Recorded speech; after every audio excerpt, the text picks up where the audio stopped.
Portland Jigsaw Masters is sponsored by Portland Puzzle Company. Portland Puzzle Company is based right here in Portland, where we masterfully produce every puzzle piece ourselves. As one of the largest puzzle manufacturers in the US, we're always able to make high-quality custom puzzles.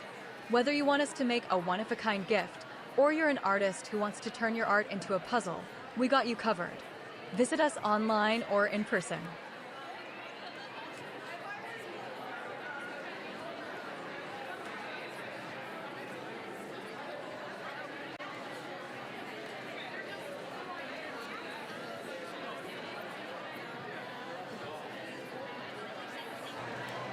Welcome to the 2026 Portland Jigsaw Masters pre-show. We're just making sure we get our mics and audio set up, but you're joining us for the teams finals. I'm Rob Shields, host of the podcast Peace Talks. Joining me now and for the entire rest of the weekend is puzzling coach and the best darn commentator I know, Jim Eakins. Jim, welcome back. Thanks for having me again, Rob.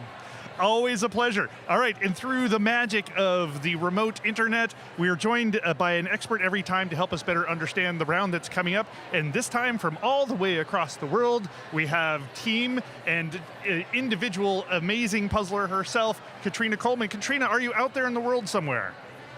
Hey! Good afternoon, or good morning my time, but good afternoon, guys. Katrina, thanks for joining us from all the way across the world. Can you remind the folks who are watching, maybe if they're a first-time puzzler, who you are and what, importantly, for the purposes of the team round we're about to see, why we invited you along, do you think? Yes, so I am Katrina, one of the members of the Aussie All-Stars who came fourth at the World's Championships in the teams division last year. That's right, and Katrina, an amazing puzzler on her own and a dynamic portion of the foursome of the Aussie All-Stars. Both a delightful team to watch and a powerful team to watch. So Katrina, I appreciate you taking the time out of your day to come up and help us out to better understand the world of team jigsaw puzzling. So I'm wondering if you could tell us, we've seen individuals, we've seen pairs. Can you tell us a little bit about what separates a teams from the other kinds of events?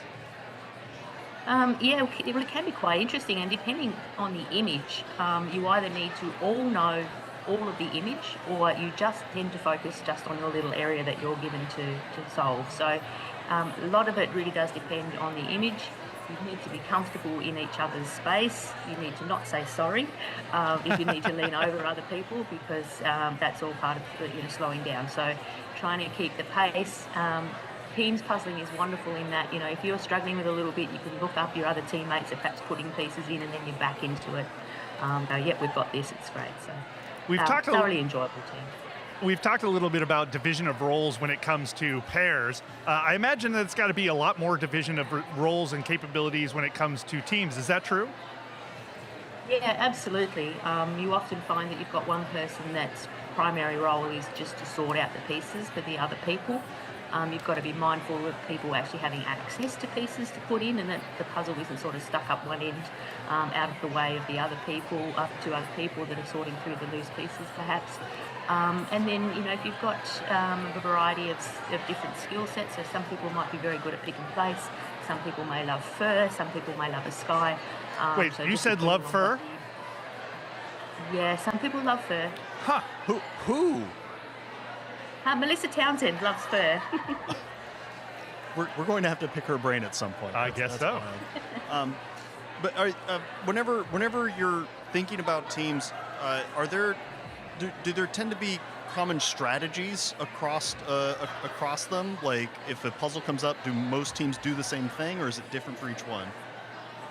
Yeah, I think a lot of teams probably do the same approach, just because you may not have had a lot of opportunity to practice.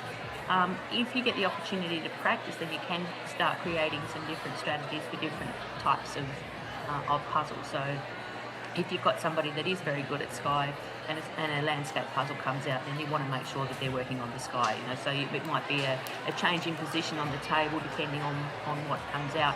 The puzzle might be built upside down or up the right way depending on what comes out. So yeah, it's being aware of each other's skills, but again, it depends on how much opportunity you get to train beforehand, so that you can make sure that you're working on the skills.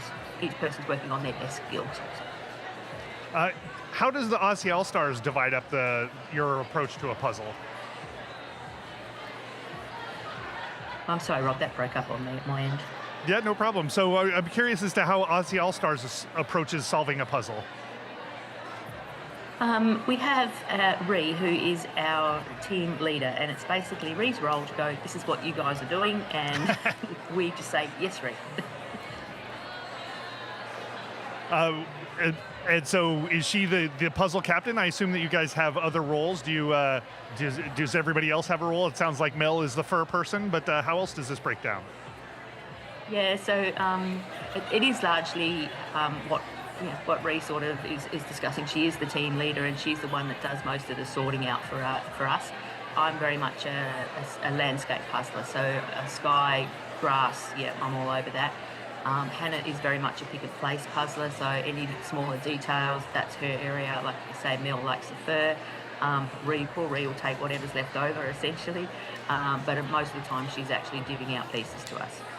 And so is she making the call based on, regardless of what the image type is, if it's a very different kind of image, she's the one who's making the sort of directions? Largely, yeah. It just takes that, like, you could sit there as a group of 4 people and talk about how you're going to solve the image for half an hour and not actually put a piece in.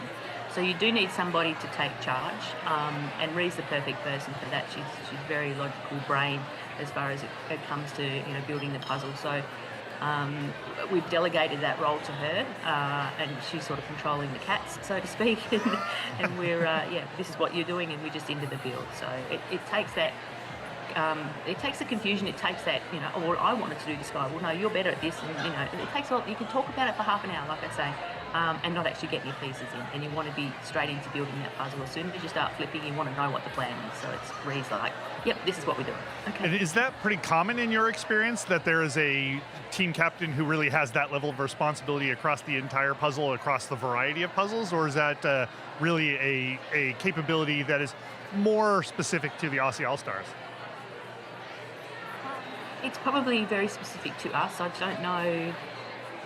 Look, I think you'll find in a lot of teams have sort of been created by a person or a pair looking for another couple of people. So there will be people that have sort of brought the team together. So they will then become the team leader without even realising perhaps that they're the team leader. People will look to them to go, well, you guys you organise the team, so you tell me what you want me to do.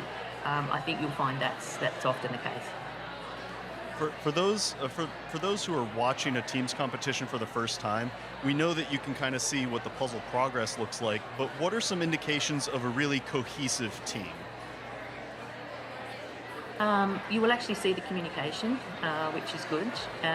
You will see that everyone's got access to pieces, which is good, whether that's on boards or whatever. Swapping boards, making a quick decision if you're swapping boards that needs to happen now. And even that would be driven in the Aussie All-Stars. That would be driven by Ree. I tend to hog my pieces, and I know these are my pieces, and I'm not letting them go. Where Ree will go, no, swap boards, and it's like, oh yes, okay. So looking for that constant communication, looking for everybody putting in pieces, looking for everybody having access to pieces. It's interesting how much, I hadn't really thought about it, but trust you guys have to really put into a single person if you're going to have that person have sort of the puzzle control in their hands. Yeah, absolutely you do. You and that's, I guess that's one thing about the Aussie All-Stars. We are a very tight-knit group of 4. And I think you'll find that as soon as you've got a team that's worked together a couple of times, that have been doing some training together, perhaps, that have confidence in each other's abilities, that's when the teams puzzle at their best. When teams come together for the first time, are there any things that are sort of surprising for them to have to work through as a first-time team that they might not be thinking about? Yeah, look, even the positioning of the players on the table is pretty important. You might think, and this is a classic example, the team that I was in for the Italian national championships. It was the first time we puzzled together as a team. And when we did our very first puzzle, we sort of had the seat placements set how we thought it would work. And it was quite obvious that it didn't, which was really crazy, because based on the skill set, we thought that would work. As soon as we switched the team placements around, the actual puzzle came together so much faster. And so, yeah, that might be something that you think, oh, you just sit down next to your pair or opposite your pair if you've got a pair within the team, or you might be working, you think, on people's strengths, but when that actually team starts building the puzzle, it's quite obvious that there are other factors such as just how people do the flip or how people prefer to puzzle. Can they build a section of the puzzle outside the puzzle, or do they have to build the pieces in the puzzle? Little things like that they may not have considered when you first sit down to puzzle.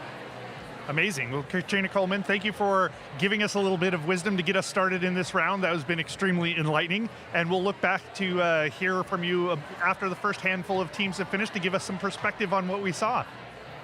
Absolutely. Looking forward to it. All right, coming up next is the team's finals. If you're going to be in the chat, you can win a copy of this round's puzzle by guessing what the fastest team is likely to finish by. So jump in the chat, give your guesses, and you can win a copy of this round's puzzle. And we're going to kick it off here in just a second, so hang out with us. We'll be right back. Are you looking for your next favorite puzzle? Check out Bridgetown Puzzles. We have a variety of puzzles on our website at bridgetownpuzzles.com, and every single puzzle is a partnership with an artist. They get 10% of every single sale, so we never ever have AI on any puzzle on the website. We've got all kinds of styles, and everything is printed on sturdy blue board with a super matte soft touch finish, so you don't have to worry about glare or puzzle dust or any of those nasty things. Come check us out, bridgetownpuzzles.com. Alrighty, puzzlers, who is excited for the next round? All right, this is the team's final of the 2026 Portland Jigsaw Masters. Give yourselves a round of applause. The winners of this round will receive eternal glory in Portland and a fantastic trophy that's sitting over on the side. We are excited to have you here. This round is a 1,000-piece puzzle, and you will have 2.5 hours to complete it with the 4 humans around your table. Give the humans around your table a quick high five. Congratulations. All right. We're going to go over a quick set of rules. There is a puzzle in front of you. At the time of go, we will count down 5, 4, 3, 2, 1, go. I didn't do it just now. That was an example. You will open the puzzle. You will complete it as quickly as humanly possible. If there are any pieces that are missing, there will be a 10-second timer that will count down. It is then a race for your team to find the missing piece and get it in, or you'll take that 10-second penalty, whichever comes first. Sound good? Fantastic. As is tradition, we will read through the names of all of the teams. Now, that said, when you hear your team name called, you will stand up, spin around, and then return to a seating position. Starting, and this is gonna go quick, so you all better get ready to do some jumping, all right? We have here the Bay Area Puzzlers, Colorado, Washington. Where's the standing up and spinning around? Somebody. Bay Area Puzzlers? Oh, maybe they changed their name. Cohesion.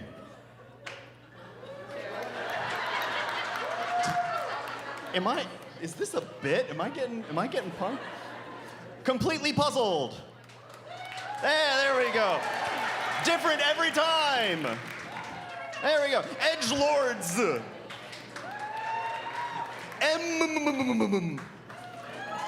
Flippin' Fast Friends, Flippin' Pieces, Formidable Puzzlers, Hillsboro Puzzlers, Jigsaw Jamboree, Jigsaw Jokers, Joyous Jigsaw Jamboree, Just Puzzle Faster, Keep Calm and Puzzle On, Legends of the Hidden Puzzle Piece, Liberty and Puzzles for All, Lloyd the Sheep Fan Club, Loot, Fish, and Go, Macro Puzzle Refinement, Meadowlark Puzzlers, Mission Impuzzleable, Mo Fasta Mo Puzzle, or sorry, Mo Fasta Mo Betta, Mother Puzzlers, One Piece at a Time, Oops All Yarn, Peace Fight, Colorado Washington Bunga Puzzler Plus, there it is, This one is just emojis, hedgehog, octopus, brachiosaurus, frog.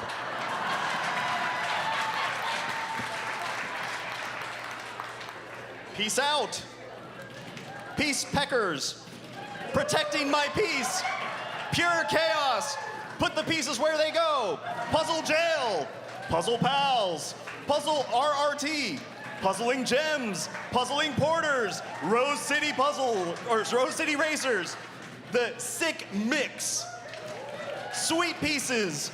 The trade wins. Piece de resistance. Team last minute. The cardboard cartel. The grift fits, or the grift fits. The pieces of power. The sort of pro puzzlers. WAP or WAP. War and pieces, and we're not just a flock of geese. And if you didn't hear your team name, it wasn't added on the thing, so do a quick stand up and spin around. Hey, there we go. Congratulations. All right. Now, I want everybody to take a look at the folks in the high-vis vests. Those are our volunteer judges. Give them a round of applause. They're going to be going around making sure everything's in check. And this fine gentleman right here, Andrew Weatherly, our head judge, will be keeping everything in line. The enforcer. Give him a round of applause, please. At the conclusion of the events, there will be a puzzling social over at the Hyatt right up the road. So be there or be a parallelogram. It's going to be a good time. With that, are there any questions, concerns, comments, things to make fun of me for? Nice hat, thanks. I appreciate that. That's pretty cool. With that said, everybody get into puzzling position, for Andrew will begin the countdown imminently. Good luck. Puzzle fast, have fun. All right, everybody. We're about to get started. Let's go in 5, 4, 3, 2, 1. Puzzle! And we're off in puzzling with the team's finals of the 2026 Portland Jigsaw Masters. I'm Rob Shields, host of the Peace Talks podcast, and alongside me is the inevitable person who can make an entire room of puzzlers get up and dance, Jim Eakins. Jim, welcome to the podcast. I'm happy to be here. Thank you so much. Podcast, live stream, whatever it is we're doing here. All right, this is one of my favorite competitions, is the team competition, because everybody brings so much energy to the round, and we're seeing everybody sort of dig into their puzzles and start dividing up their approach to things.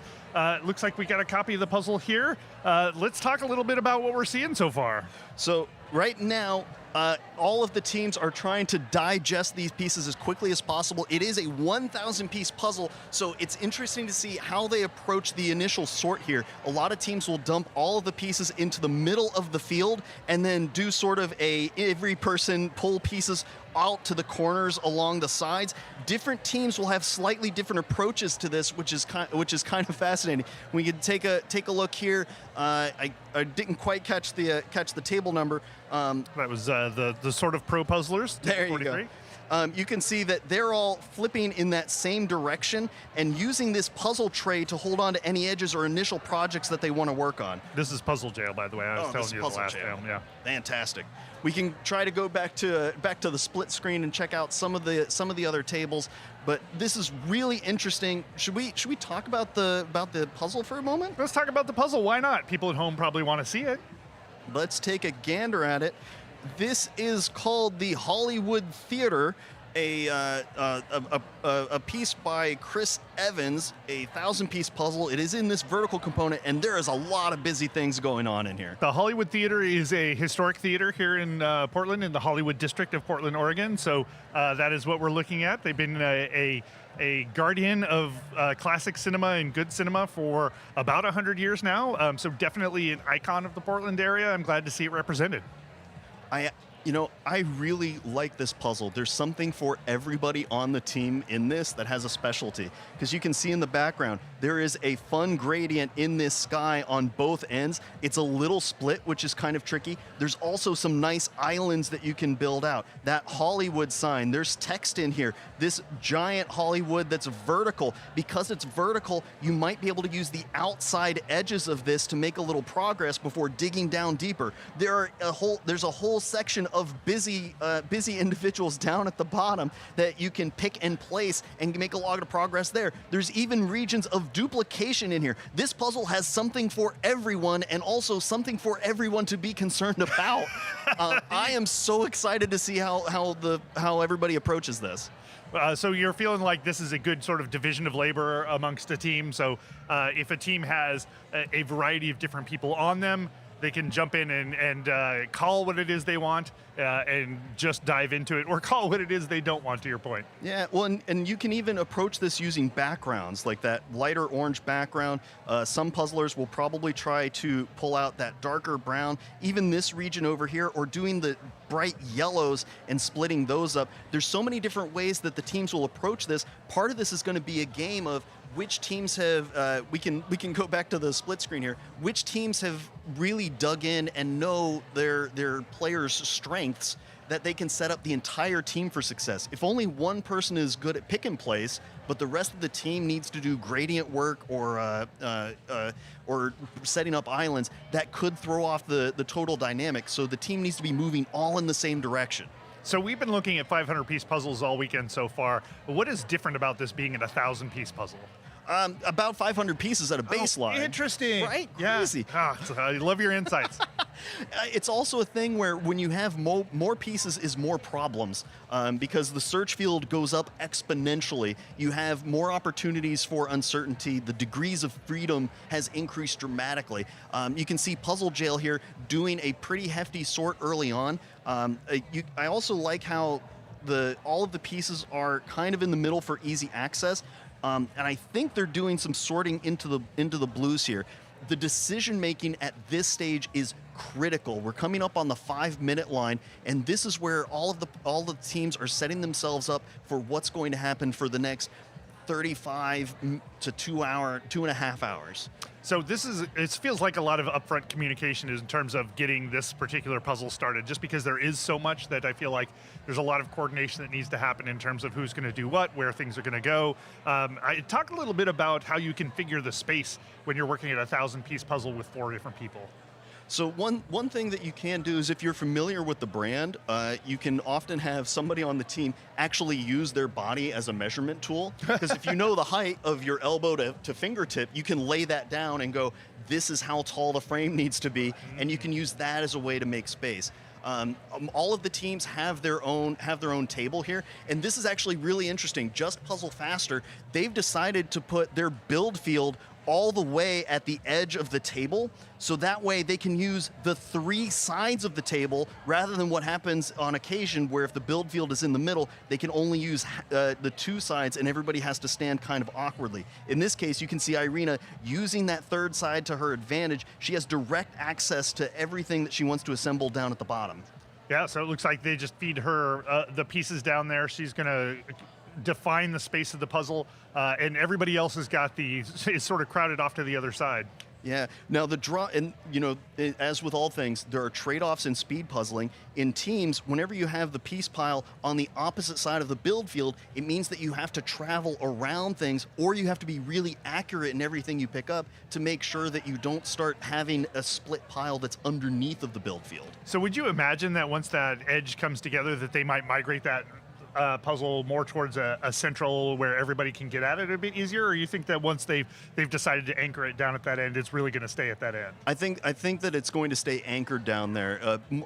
Fairly often I've seen other teams start in the middle and then drift towards the end as they progress towards the close.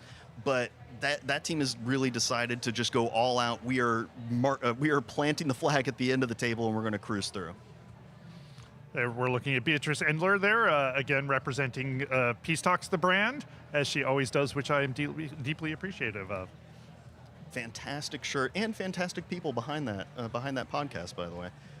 We can see these teams really chewing away, those borders coming together. We're getting ready to cross the 7-minute and 20-second line. Some of the really high-level teams on a border like this are trying to get that done around the 8.5-minute, maybe 10-minute line. It kind of depends on what they're seeing and how much a random cut affects the team dynamics.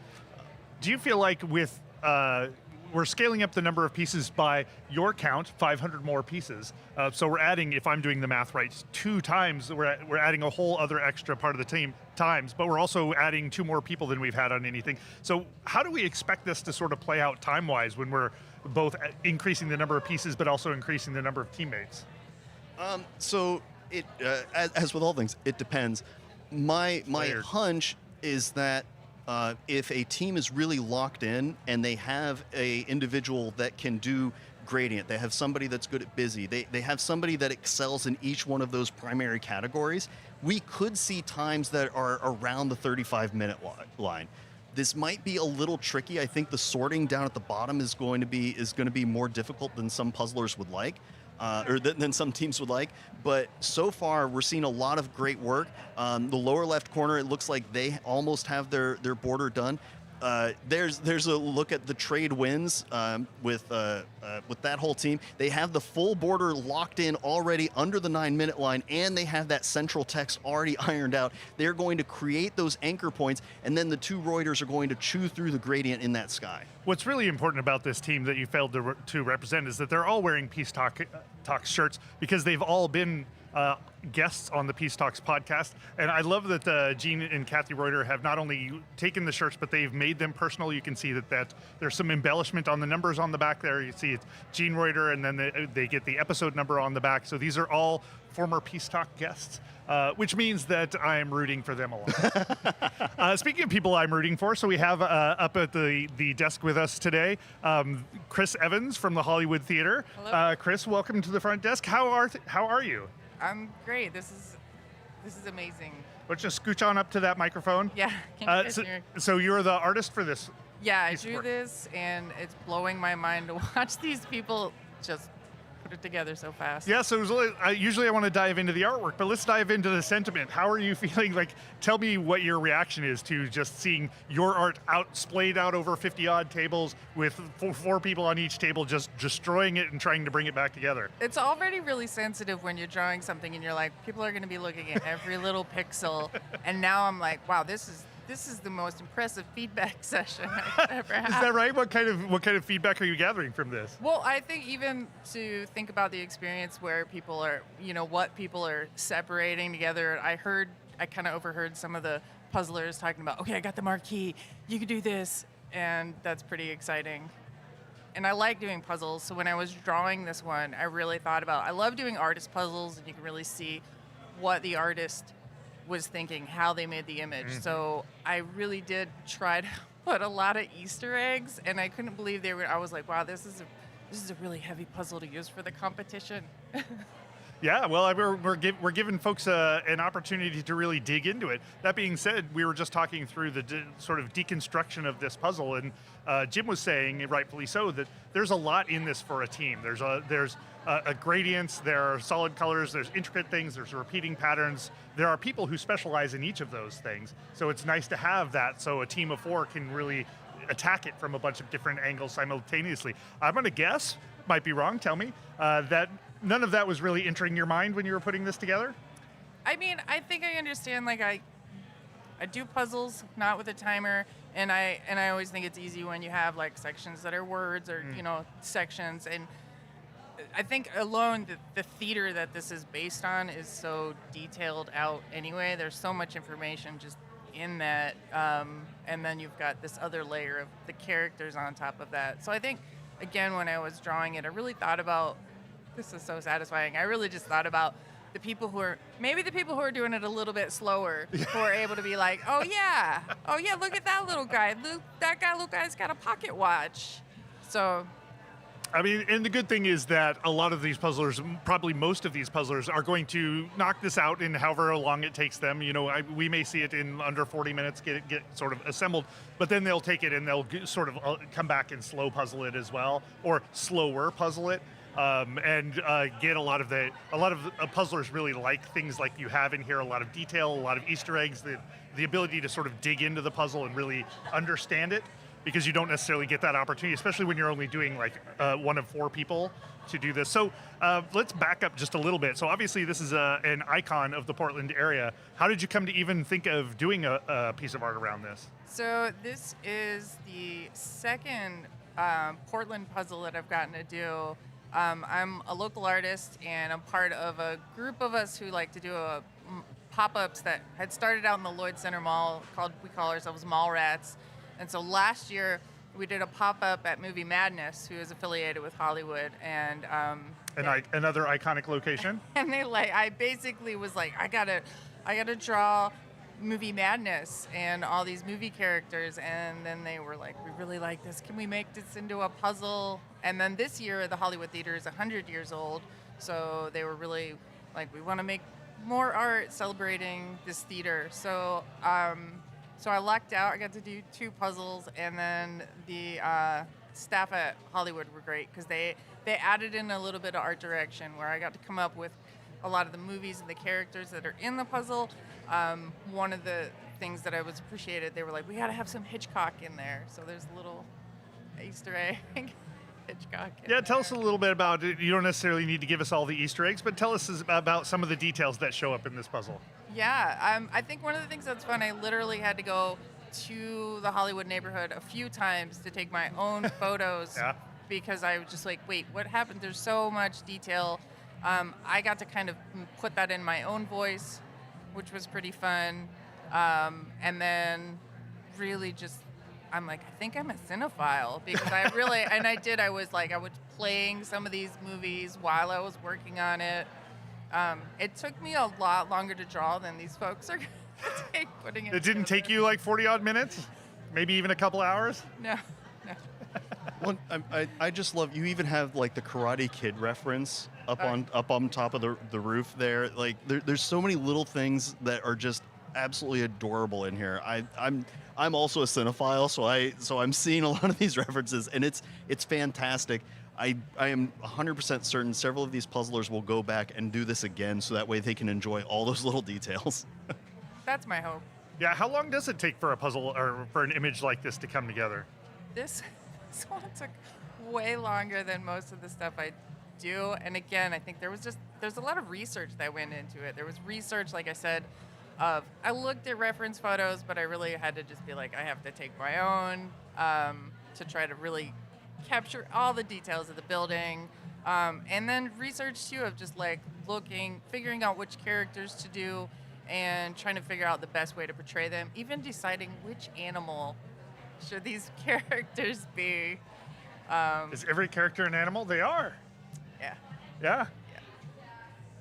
So a lot of work went into just figuring out any character that you were really fond of the animal they became. I like that. I'm pretty happy about Super Moose. Super Moose was a great selection over here on the left.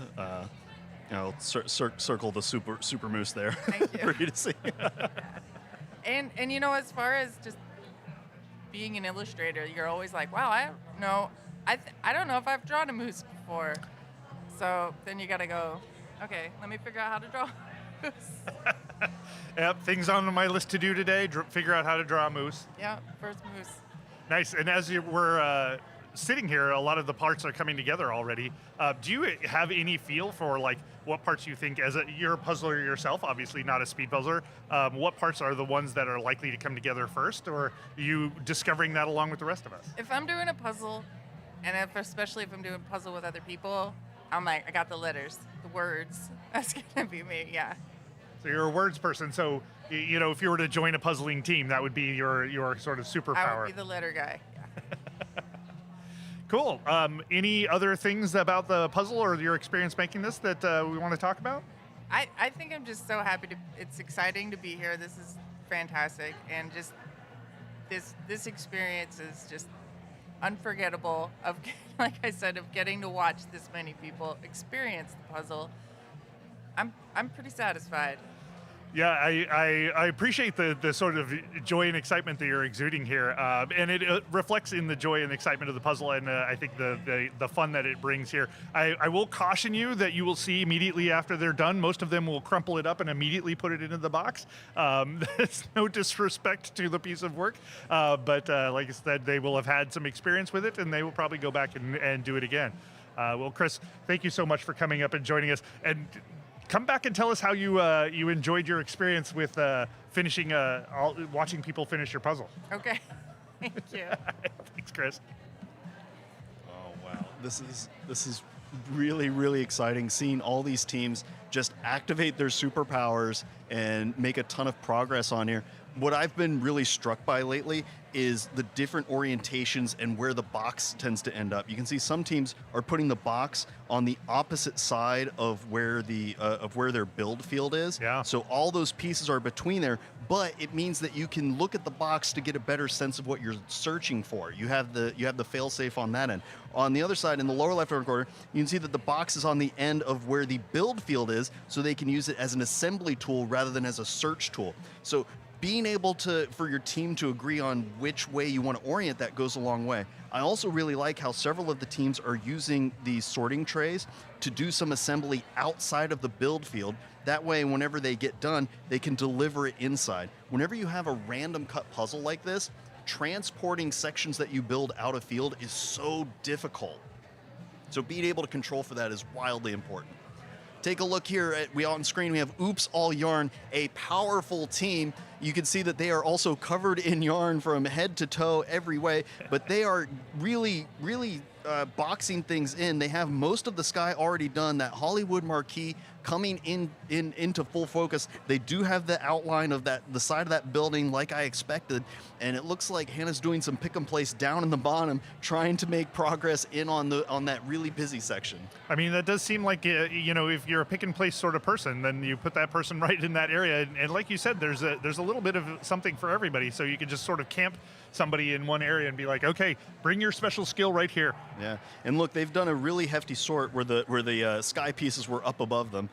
This is the Lloyd the Sheep fan club. You see they have the full border, and they decided to put that text right in the middle, plopping it down like an anchor. And you can see around the table, they've sorted out a lot of those blues so that way it can go all the way to the top. And everybody's kind of sequestered into their own zone for a little bit, working on projects out of field, and then we'll deliver them in towards the center. I can see that right here, they've done a really good sort on that right side of the building that connects to the Karate Kids fighting on the roof. And being able to get the outline of that and then fill in through the center is really important at this stage. And so this is that block of text that everybody has got pulling together, the Hollywood marquee, as you said. But this is where the text is small enough that it really becomes approachable for a piece assembly, as opposed to where the text is larger and, as you've talked about before, becomes sort of unwieldy. It becomes more line work than it is actual text assembly. Absolutely. And there's a few different areas where puzzlers can play with that. It's also the case that there's different sizes of font within that, so you can distinguish it further and use that level of subgroup to make progress. I like that we're getting lots of shots of different teams here. Yeah, this is really, really exciting from top to bottom. Look at the number of sorting trays that team was using in the lower left. Here's completely puzzled. You can see that they've built that marquee out of field. At some point, they're going to have to deliver it into the center. How they're going to do that is going to be really important, because they could try to pick it up directly, but random cut means it might fall apart on them as they go through. Those blue pieces are a little split onto two different piles, but I think they've tried to distinguish it where it's sort of the darkest blue is furthest away initially, and then they have that next layer of lighter blues to come in as a cleanup.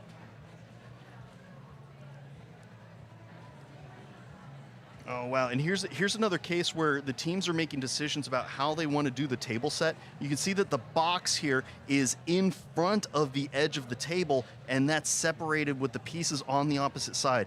Right now, that kind of implies that nobody would be able to come over to the third side of the table and use all of that space to the advantage. When you have that much gradient in the sky, sometimes you could just move the box a little bit further up, so that way people working on the busy section or on other things where it's not just color dependent have access to those details, and the other person can sit upside down and make progress. But it looks like they may not really need it.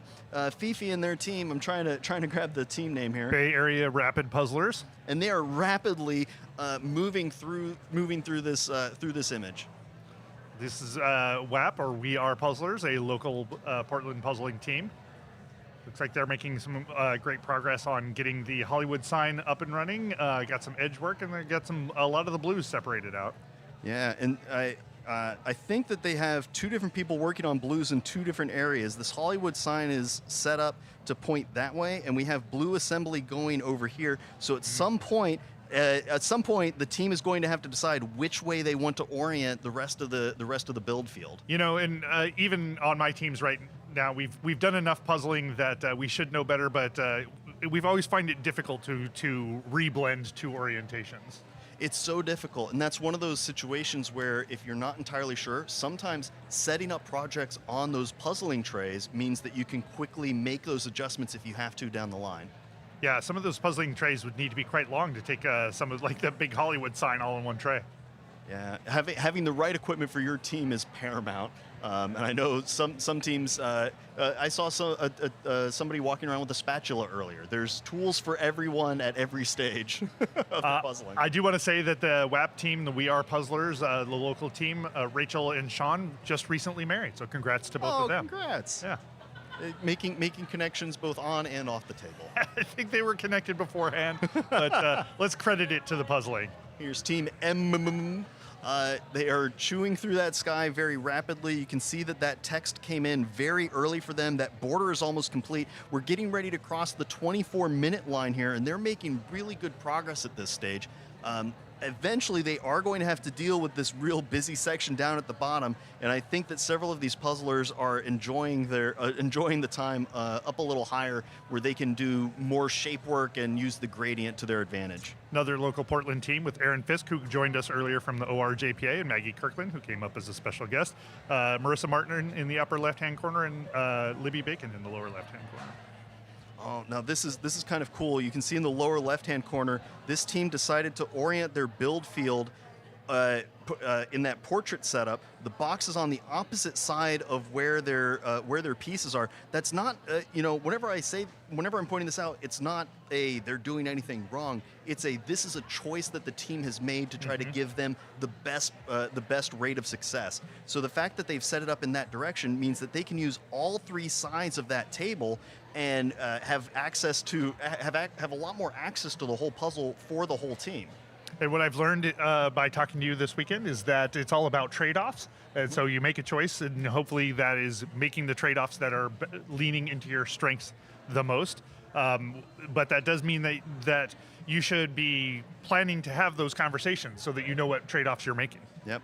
Same over here. I think that's our friend Diana. They set their puzzle up on that end, but they have the box on that same side.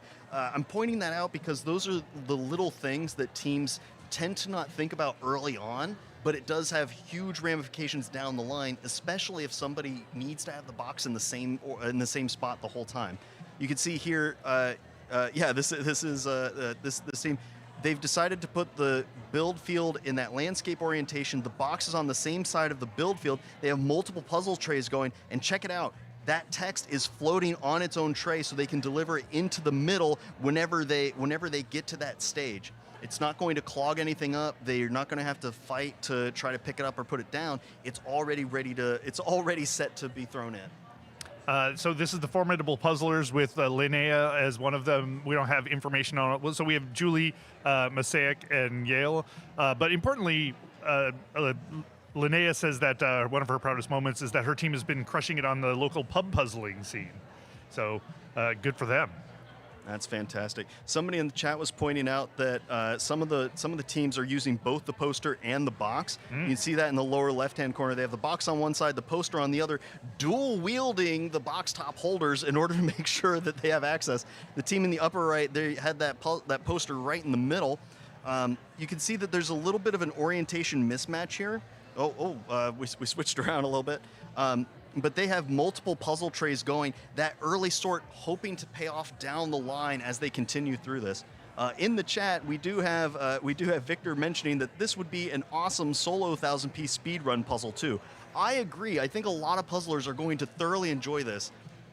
There's a shot of Oops All Yarn, and they are flying right now as we cross the 27-minute and 15-second line of this team's final competition. There was no prelim, so this is the last round. You can see that they're still trying to get through the rest of that sky. I think it's more difficult than some of the puzzlers imagined initially. Well, it doesn't look like there's actually much of a gradient around the middle, which we're seeing seems to be where they're getting slowed down. Yeah, and now they're at that stage where there's duplication in the middle, but they are so efficient at being able to delegate who's working on what where and switching positions. Earlier we saw Hannah over on the left side, now she's over on the right. Changing your orientation goes a long way in making sure everybody's eyes are fresh and that there's space to operate where you need to. And Hannah's got these lines of just single wide pieces that it feels like are going to be really helpful in terms of just drawing to a close that bottom section really fast. Oh, yeah.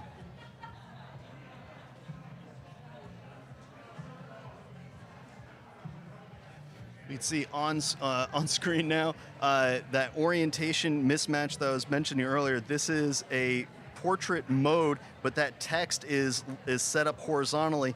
One of the two is going to have to rotate around in order for them to start locking in the next stage of things. In the upper right-hand corner, you can see that they've kind of delegated each of the some of the puzzle trays to specific projects. We have a little bit, I believe that's the dragon. If you could imagine, the dragons are up there putting themselves together in the sky. You saw what I did there? I imagine I saw what you did. I like the idea of that with the team that we were just looking at had the poster right in the middle of the puzzle, and they were just dead reckoning right relative to that.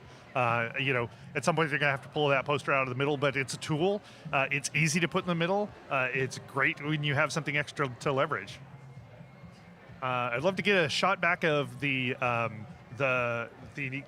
Oops All Yarn. Yeah, we'll want to have a check-in on the leaders, maybe a split screen for a little bit, because they are blazing ahead. We might see a sub 35-minute time, which I wouldn't be too surprised by. No, not at all. And I think that want to check up on a couple of the other teams who are doing a great job out there. I'm just looking over at the Reuters are probably doing really interesting work there. There's probably one or two others out there that we should check in on.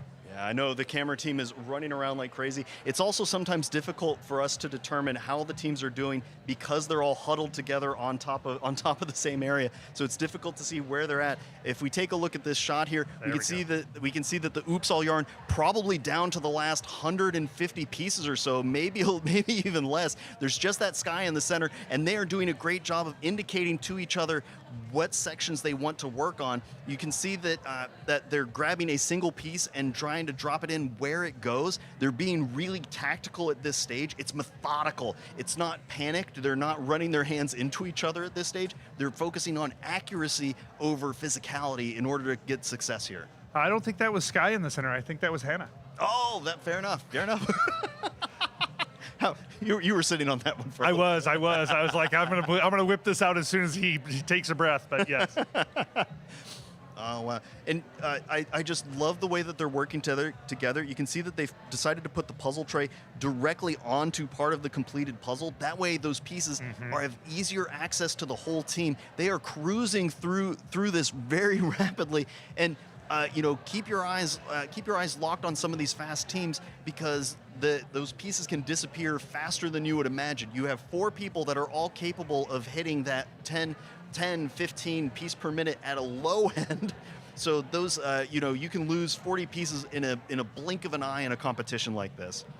We have a look at Just Puzzle Faster here. You can see that busy section is coming along nicely. It's tricky. They decided to put the box off to the side. That means that when they look at it, they're going to have to flip the orientation for every person in that way. That can sometimes be difficult on a busy image.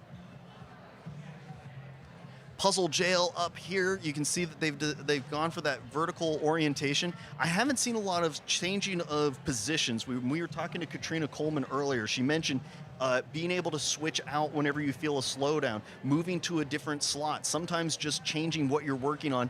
That can be enough to make sure that everybody is puzzling their fastest at every minute, rather than 2 people puzzling their fastest and 2 other people puzzling at 50%. Those little swaps, those small optimizations on a team can really hit the gas. Yeah, I'm trying to get us to be able to see some of the other teams, but there's just so many teams going fast and so few cameras that we're trying to cover them with. So we'll get you updates as soon as we can. Yeah, it looks like Oops All Yarn is coming in on the last 30 pieces or so, probably less. They might be able to keep this under the 33-minute line. They are like, it's like watching piranhas in reverse. Look at how quickly their hands are moving right now. They are down to maybe the last 15. I love seeing how quickly they work together. They finished up that sky section. Now they only have about 5 pieces remaining. Each one has a piece in their hands. They're going to be able to keep this under the 33-minute line without too much trouble. There it is. Put it in. There it is. Congratulations. I think that we've got another team hot on their heels. The Kelly, Jessa, and the Reuters. I see a hand up with the judges right next to them. Oh yeah, the camera folks are going to be running around like crazy. But Oops All Yarn takes first place in our Portland Jigsaw Masters teams final. Yeah, an incredible time there. We'll check with the judges before too long to see what the final. Oh, there we go. And there's the trade wins, hot on their heels, just over the 33-minute line. Congratulations. They were mentioning earlier they hadn't done a random cut puzzle together before, and the first time they puzzled together was last night. So that's wildly impressive time. Yeah, it does help that 3 out of the 4 of them have been on a team multiple times. So, oh yeah, and introducing Mari is not necessarily introducing a lot more complexity. So, it looks like they were about 31 seconds behind the Oops All Yarn team. That's so close right there. I love it whenever the teams, whenever any competition gets down into those split seconds decisions, because that's the kind of thing where any just during the flip, there's a 5-second difference sometimes, or just a few errant decisions here or there. Really, really well done across the board. Congratulations to both teams. All right, we're trying to get a shot of some of the rest of the field out there. We got some other teams out there that I think they're worth taking a quick look at, because we're probably closing in, as we saw that other team's actually making some great progress. I'm excited to see how our top 10 is going to round out here. It's anybody's game for being able to pick up third place right now. You can see on the screen the Oops All Yarn at 31-42 or 32-42. Apologies, trying to see it at a distance there. Yeah, 32-42 and 33-13 for the trade wins. Oh, fantastic times.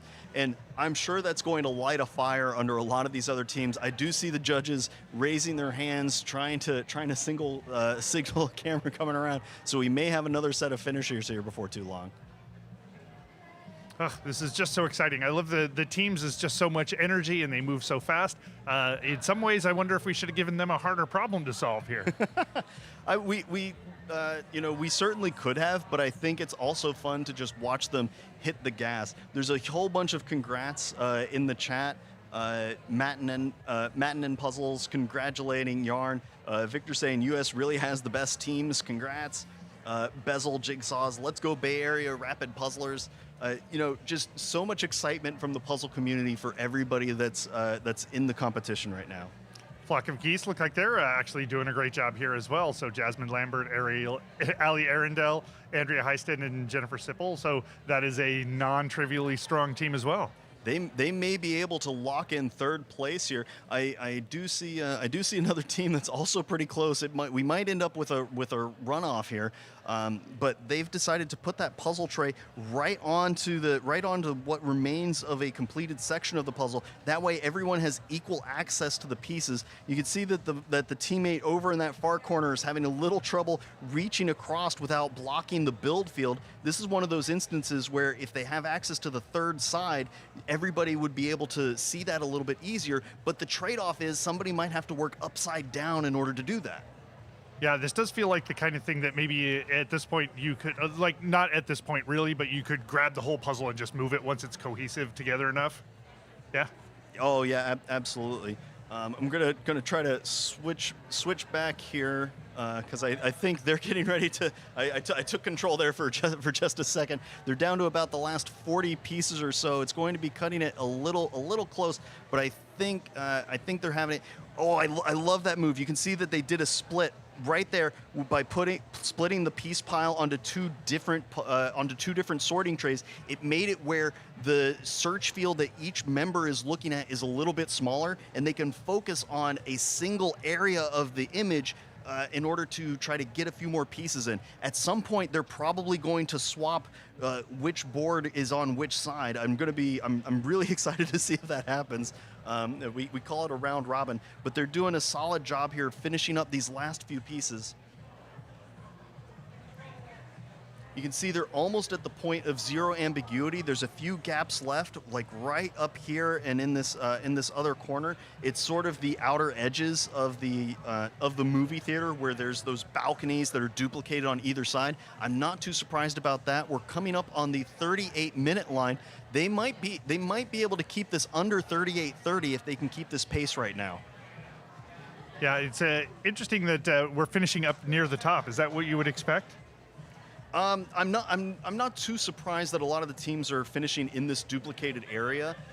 It's not as much unique image work that they could do either on the busy section. So yeah, I think a lot of folks are going to end up in this area. And I'm seeing a lot of just like, does it go here? Does it go here? Does it go here? Yep, trying it in a few different spots. You can see one person picking up a piece, drops it off in a piece jail, and then checks another one. At this stage, moving your hands around almost like Twister, making sure that within your team, you know how to maneuver around each other. Katrina Coleman was mentioning that earlier. You're going to be up in each other's grills. Everybody needs to have a little deodorant, or at least be able to apologize after the fact. I'm sure they're doing an excellent job here. Look, now we are at zero ambiguity. They are going to accelerate at this stage. Anything they pick up it can immediately go in if they want to brute force it. It looks like there's a floating piece in the middle up there that might be causing a little bit of trouble. Anytime you have a floating piece during a fast close, that can often disorient the eye because you're looking at the shape of where all those pieces are, and it can throw off what you're trying to see. I'm so glad they took that out. I was going to say they were listening. They cleared it out. Yep, they cleared it out, so now they have a little bit of a better view on what the actual shape of the area that they're trying to work in. They're down to just 2 over here. I think they have about 6 remaining. They're going to blast through this last little bit and be able to lock in a 3rd place finish for this team's final. You can see the adrenaline coursing through their veins, the little bit of twitching in their hands as they get those last ones in just under the 40-minute line. Oh, they're searching for it. There it is. Nice. And they really are not just a flock of geese. No.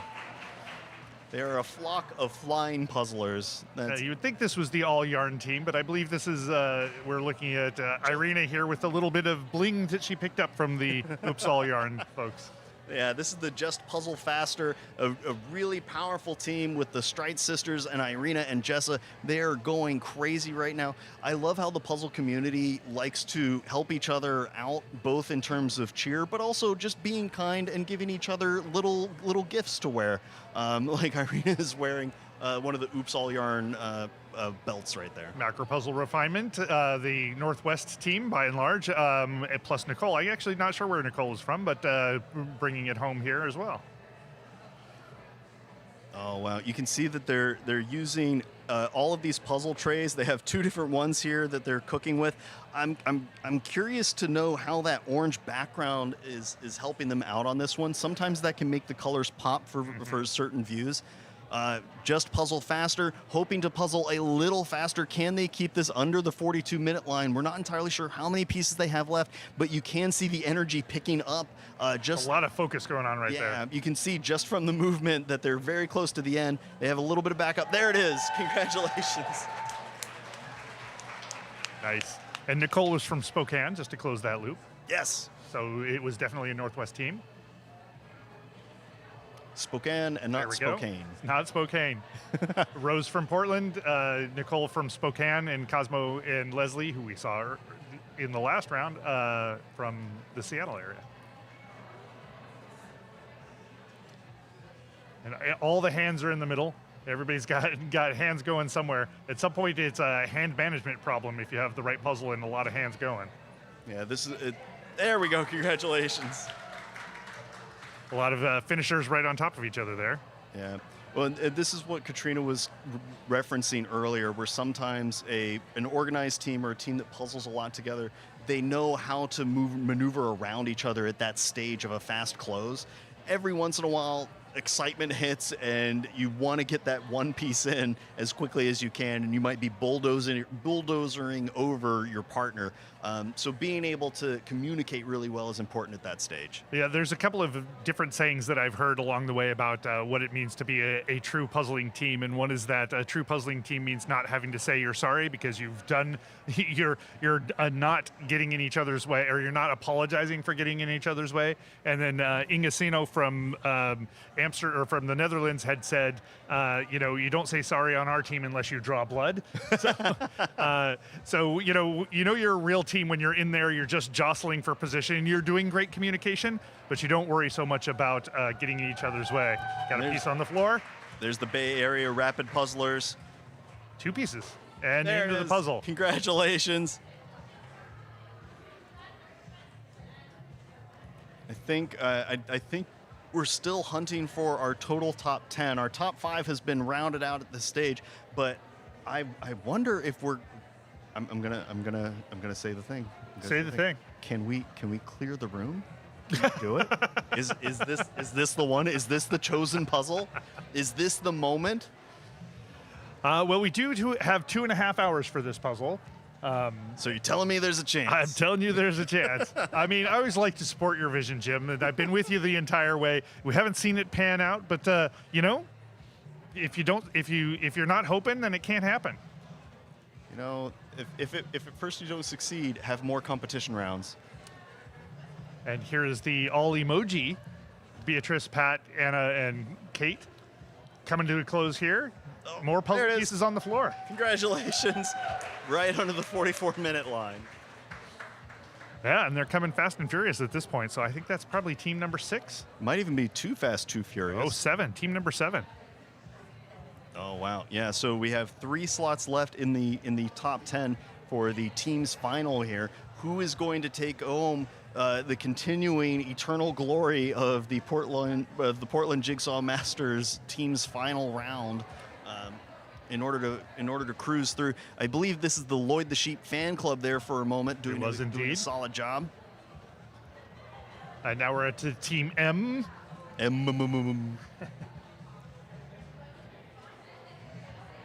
Mission Impossible, I believe. Yes. I'm kind of surprised that they haven't had somebody drop in on a wire and sort of puzzle horizontally above it, laser grid style. You can see that they are still chugging through. This is when a lot of teams will start to feel that slog. I believe you call it the trough of sorrow, Rob. And making sure that you keep the energy going even at this stage after you've gotten the straightforward stuff that your team's successful on is super important. Being able to root each other on, take those couple of seconds for each person to stretch, relax, and then get back into it and make a decision on how you want to attack the thing that might be slowing the team down. Yeah, so this team obviously working on sort of the busy work at the bottom and a little bit of the busy work at the top. If you're not a world-class busy puzzler, then there's a lot of work that you have to do to just put. As you can see, Aaron down in the right-hand side is just hard looking at the poster and trying to match a piece to a place on the poster. Well, and they do want to beat their friendly Portland rivals. Oh, that was for pairs. Sorry, they're on the same team, so it'd be difficult. Oh, and we can see right over here the Sick Mix looking for a piece that is down. They get it in. And look, they might even have an extra piece here. Congratulations, just over the 46-minute line. And another Kyle Cosson awesome team name, Sick Mix, with the first letter of everybody's name in there, plus an I in each word. So amazing work, Kyle, as per usual, or Kyle's team, or Kyle's muse, or whatever it is that brings those team names to bear. Yeah, I believe it's the first letter of each of their names. Yep. Yeah.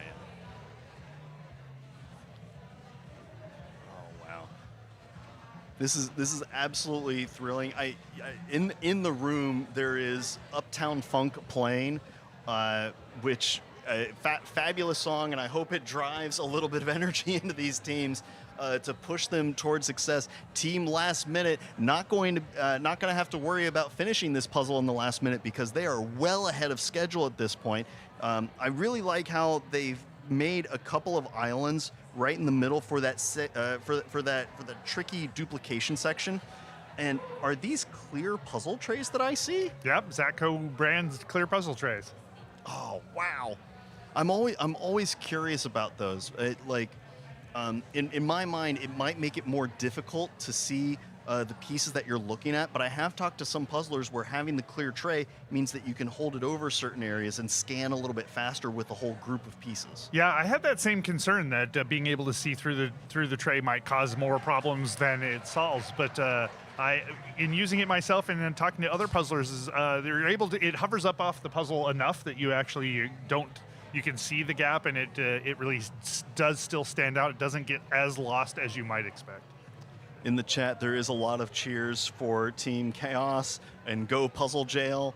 So many teams getting love in the chat, and I'm just thrilled at how much speed puzzling has grown, how the level of competition has gotten improved. We're looking here at I mispronounced it earlier. It's not Colorado, Washington. It's Cowabunga Puzzlers Plus. As a fan of the Teenage Mutant Ninja Turtles, I should have caught that one earlier. Yeah, I think it is a little both, right? It is the California or Colorado and Washington folks here in this team. So I think you're not wrong on that front. I think they were probably shooting for a little of the state and also the famous motto of the Turtles. I wonder if I'm turtly enough for the Turtle Club. I think you are. Back to the Lloyd's team. Yeah, that busy section might be where some of the teams that don't have a busy specialist can really eat at the morale a little bit, because you can kind of spin your tires in that section rapidly. This is often where, if you've been working on the same section for a while, if you've been there for longer than 2 minutes and don't feel at your fastest, switch positions with your partner. Just say outright, "Hey, this isn't moving my fastest. Let's change things up. Let's make an adjustment." You don't have to stay in a slow mode if there's somewhere else that you can be cooking.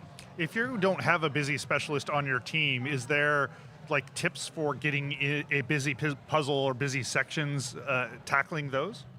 Often you can use the background as a helping tool. So instead of focusing on the foreground of every individual little tiny tidbit, you can see if maybe there's cues in the background. There might be a little bit of shading where there's a darker section versus a lighter section. Not a true gradient, but any difference that's in that back, that can go a long way. I've also talked to some teams where they will collect, instead of trying to place individual pieces, they'll collect all of the pieces of a same color or a same texture and then try to deliver those early, rather than a whole unit of a small piece like a person. Got it. We just crossed the 50-minute line here, and we can see our top 3 teams. Oops, all yarn. The trade wins, and we're not just a flock of geese rolling along. We have our top 10 rounded out with Lutfiskenko and Just Puzzle Faster. Oh, in fourth there. We're rolling that way. I didn't realize it looped around. Apologies on that one. Macro Puzzle Refinement taking in the 5th place slot, and we are still under an hour. I want to impress on everybody that's watching right now. It is superhuman what some of these teams are able to do. Getting a puzzle done in under 40 minutes is wild, especially a 1,000-piece that has so many different tricks and traps inside of it, like this one.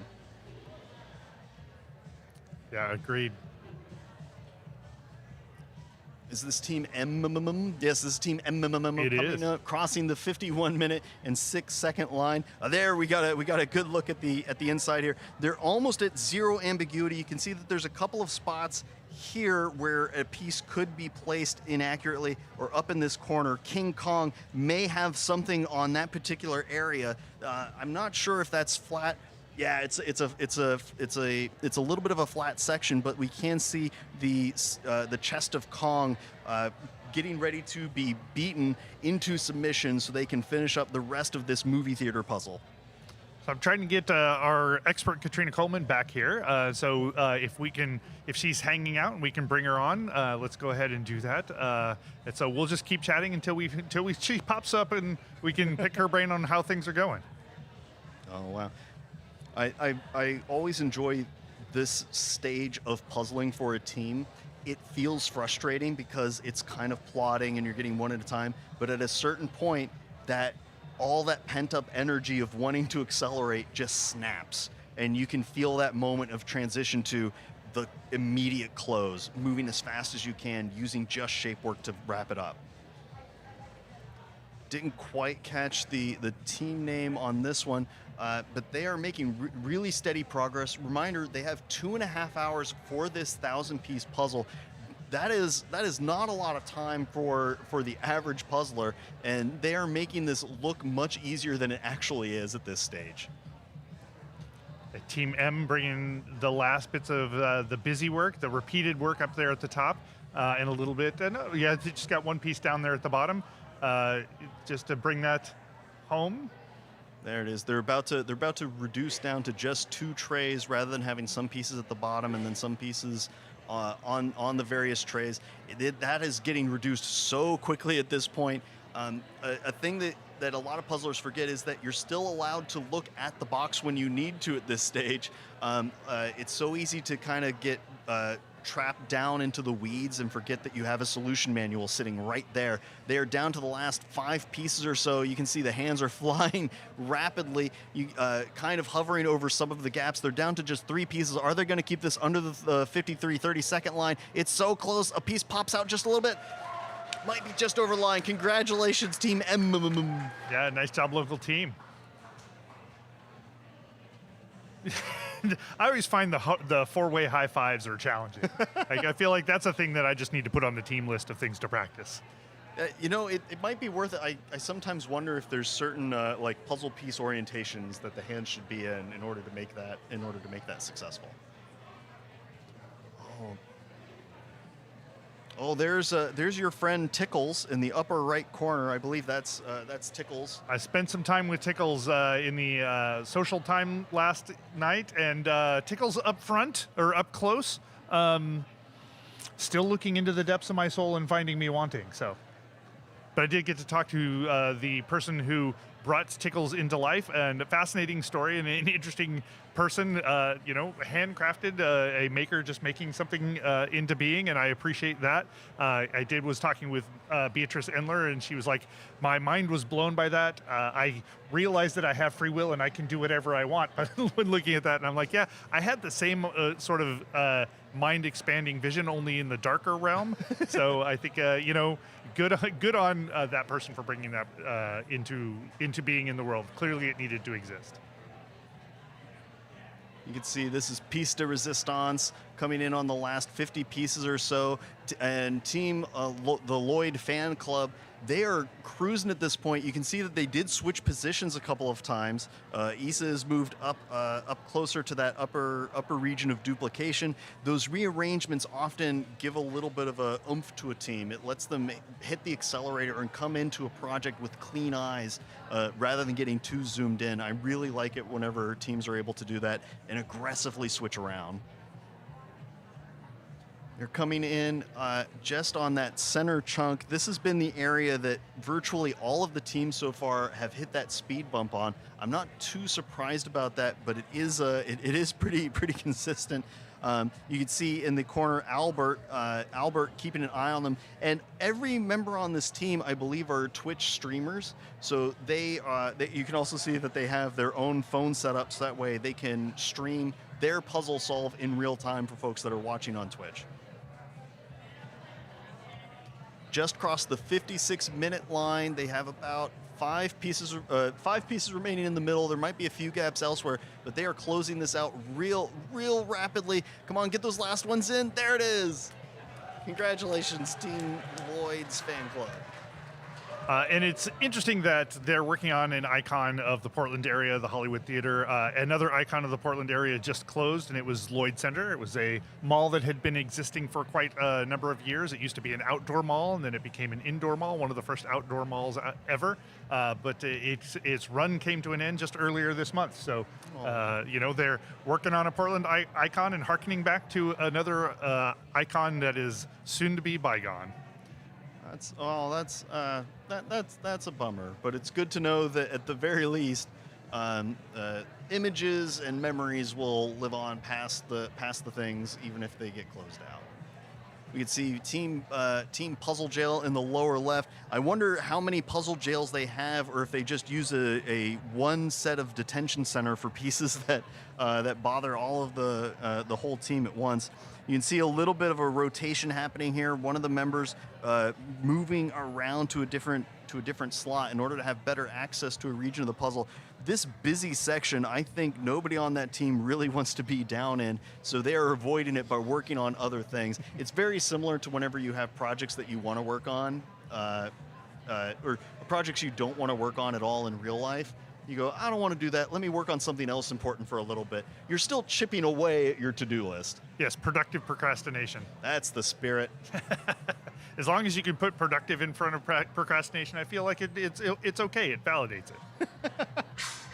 I'm going to try that with Mari the next time I start. Hey, look what we've got here. Katrina Coleman, welcome back to the live stream. How are you? Oh, really good. What an exciting event. Yeah, so tell us from your perspective, what have you been seeing? What's interesting to talk about? I'm seeing the puzzle actually split into one quarter being the blue, which obviously jumped out as soon as they turned those pieces over. And then the rest of the puzzle was almost, you need 3 people working on the rest of the puzzle. So to see the teams that are actually ending up finishing in the middle of the puzzle is really good. The last thing you want to be doing is having 2 people working on the sky, only 2 people working on that bottom section. And then, you all end up working down on that bottom section. So if you can keep one person out doing that sky and the rest start working on that early, I think that's been the difference for those teams that have finished really quickly. Now, we've talked a bit about having sort of Rhea as the team captain. Is that the kind of thing that she would be thinking about strategically, is how is this going to end up and how do we get people in the right places at the right times? Of course, yes. It would have been one person would have had the blue, and that's it. You're just working on the blue until it's done, essentially, and then working the other 3 working on those middle sections. She would have given somebody the lettering, like you said in the ongoing stream, about getting those anchors in place with the lettering, and then having other people pick and place. It'll be interesting to see what the pieces are actually like in person. On the screen, they've actually come up quite light. Like the image, they looked quite dark on the box, but on the screen they look like the brown sections are actually a lot lighter than you would have imagined, which is encouraging. What sections most called to you in terms of assembling them? The blue. The blue, yeah. It really just speaking to you. Yeah, and look, it's really hard because if you were doing that puzzle on your own, that's exactly where you start. The blue really popped out of those loose pieces. And unfortunately, then if you're not the person with the blue, it can be like, oh, I want to do the blue, why have I got this murky brown? But, you've got to put that aside and just get your section done. You got to commit to being part of a team, and that sometimes means not doing your favorite thing all the time. Absolutely. Did you see any approaches that you were surprised by as people were putting the puzzle together? It was good to see that there was the poster as well as the box, because like Jim had said a couple of times about where you're actually placing the box lid. The Aussie All-Stars would always have the box lid down in the assembly area. And largely that's because I'm an assembler and my eyesight isn't that good, so I can't see it from the other end of the table. But having that poster down for the people that are actually sorting through the coloured section, the detailed sections of people was a wonderful move. So you're just being mindful of where your resources are as far as the image goes, and referencing the image, I think, has been the intriguing thing. Oh, I guess I'm kind of curious. You've puzzled internationally a whole bunch. Is there anything you've noticed about some of the teams at this particular U.S. competition versus some of the teams in Australia or the other places that you've been at? I think the the fact that they're moving to the end of the table isn't something that we see a lot in Australia. In actual fact, a lot of times that's discouraged because there just isn't room between the tables. And so you do need to sort of stay on the long edge of the table. So to see the teams moving towards the end of the table and creating that third side of the puzzle to build from, that was sort of something that was a bit of an eye-opener for me. Oh man, it's just so cool to have you on here. I know that the sky is one section that's tricky for people to work on. A lot of teams hit a slowdown in that real busy area at the bottom.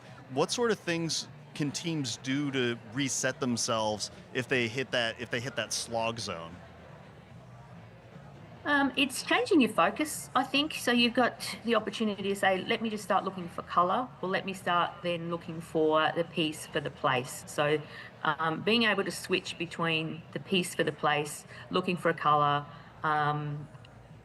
You can't shape sort in a random cut, so that sort of takes one of the skill sets out of the equation.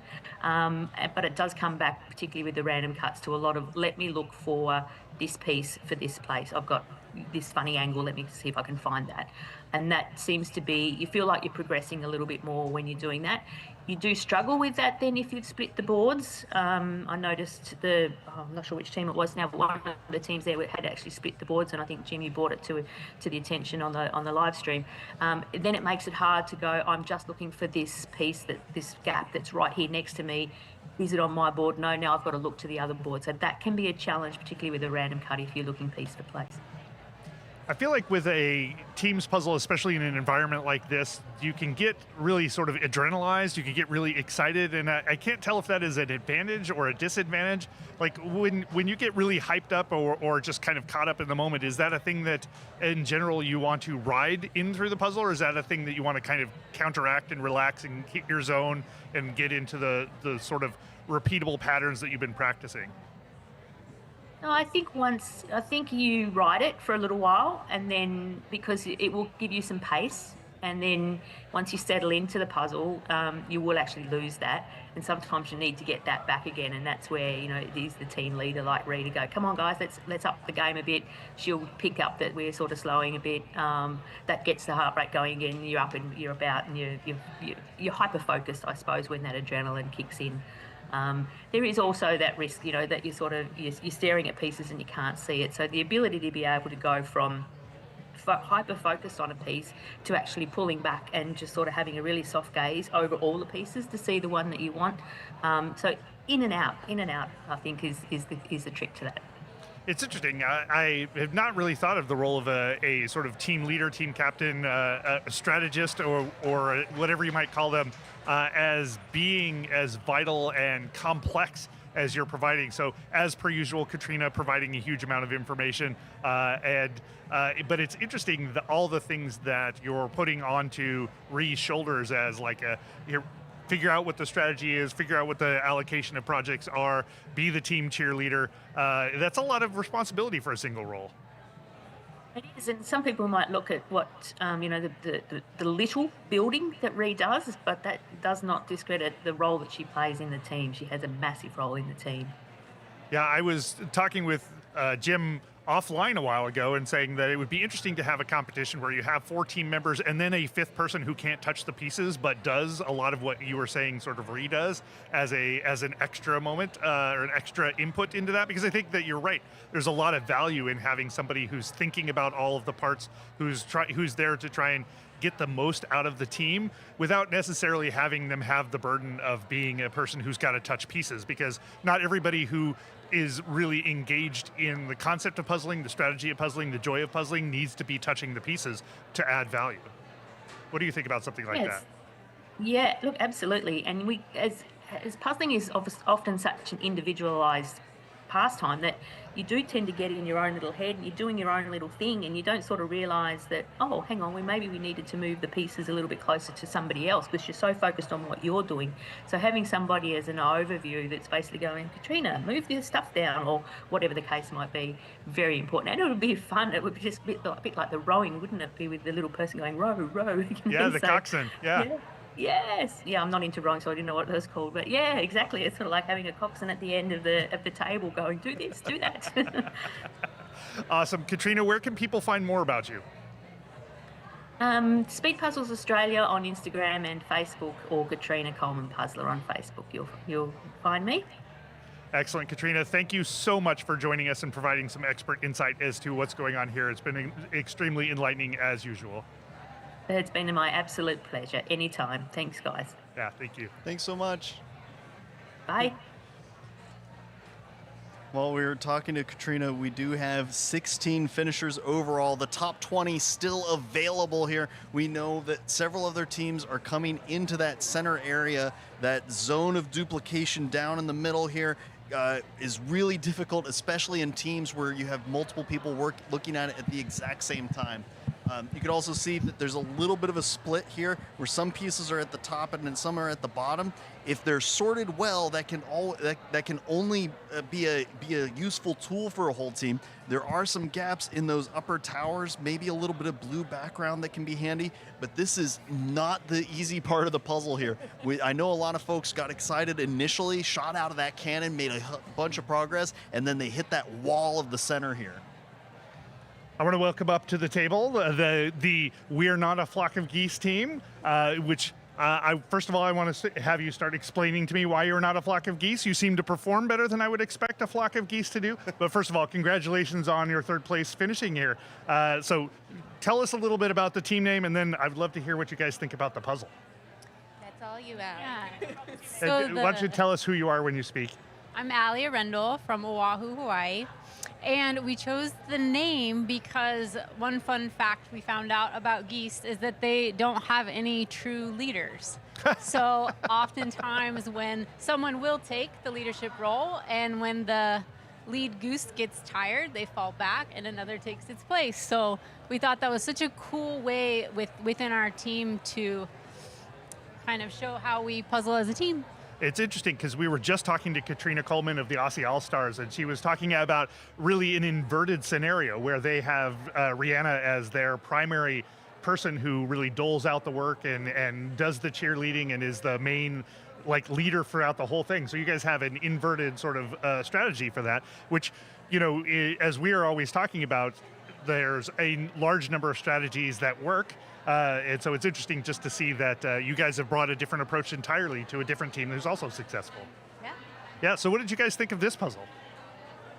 I'm Jasmine Lambert. I'm from Abingdon, Virginia. I liked it a lot, but I mostly just did the sky, so I honestly don't even know what was in that bottom half. But And were you grinding on the sky the entire time? Not the entire time. I did the sky, and then I got to jump into that middle hard part at the end. So were you more in your happy place in the sky, I imagine? Are you a sky person? Sometimes. I do like busy puzzles, but and actually I did like the sky a lot because there was a lot of details in there, and it had that nice gradient, so it wasn't too shape work heavy until the last bit of it. What about the rest of you? I'm Jen. I'm from Colorado. So Allie's our main sorter, but I also do that at the beginning. And I sorted out the project of the sign on the front in the middle, the yellow letters. So I did that sign, then dropped it in, did it on a tray, and then dropped it into the middle, and then kind of just pick and place the bottom half with Allie and Andrea. Did you guys have an approach that you guys discussed as you were maybe flipping and sorting things out, or was it did it come together sort of organically? A little bit. I think at the start I was just get me the blue pieces at the start. Because I think normally on some puzzles we would have maybe waited later on for kind of a sky situation, but with how much was going on, it just kind of felt like we needed to hit that early on. Andrea, where did you fall in the task of responsibilities? I was over by the purple sky and the red sign, so after Jasmine and I did the border together, then Allie had the red sign ready for me, sorted, so I was able to do that pretty quickly there. So, and then, just a lot of the busy pick and place and a little bit of fill in here and whatnot, but yeah. It was just a lot to decide, focus on the little details, or where is there a block that you can fill in that's empty, sort of. So, yeah. We were talking to the artist earlier who is really excited about all the details that they put into this, and there's so many like movie references, anything. Did you have time to notice or enjoy any of them while you were trying to blaze through this? I don't know any of them.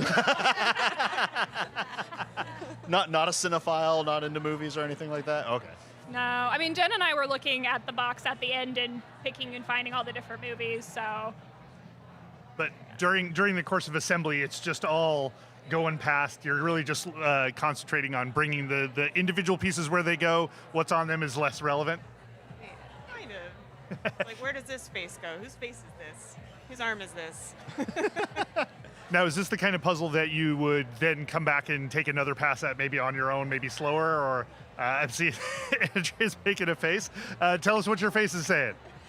I'm gonna pass on doing this one again. So tell us a little bit about what about a puzzle like this is more on the challenging end. What is less interesting?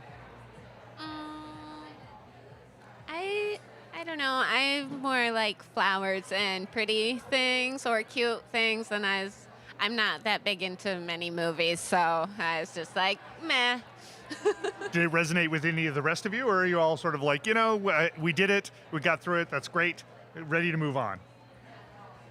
Yeah. Same. Yeah. Nice. So what were some of the challenging parts of this puzzle then? So that we talked about the sky. There's a lot of busy work. How did you guys approach that?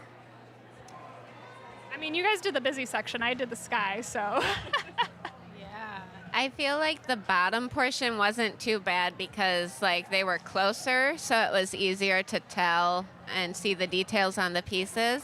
Whereas like where they're finishing up, that part was really hard because like the green lines were curvy and they're on the top side and on the bottom side. So it's like, does it go this way or does it go this way? Like, which way? Yeah, I feel like we were squinting at the box a lot on that close part. When you're going into a puzzle like this, you guys have a crazy fast time, 39:51. That's sub 40. A few years ago, teams shooting for that would be insane, and you guys made it look like old hat.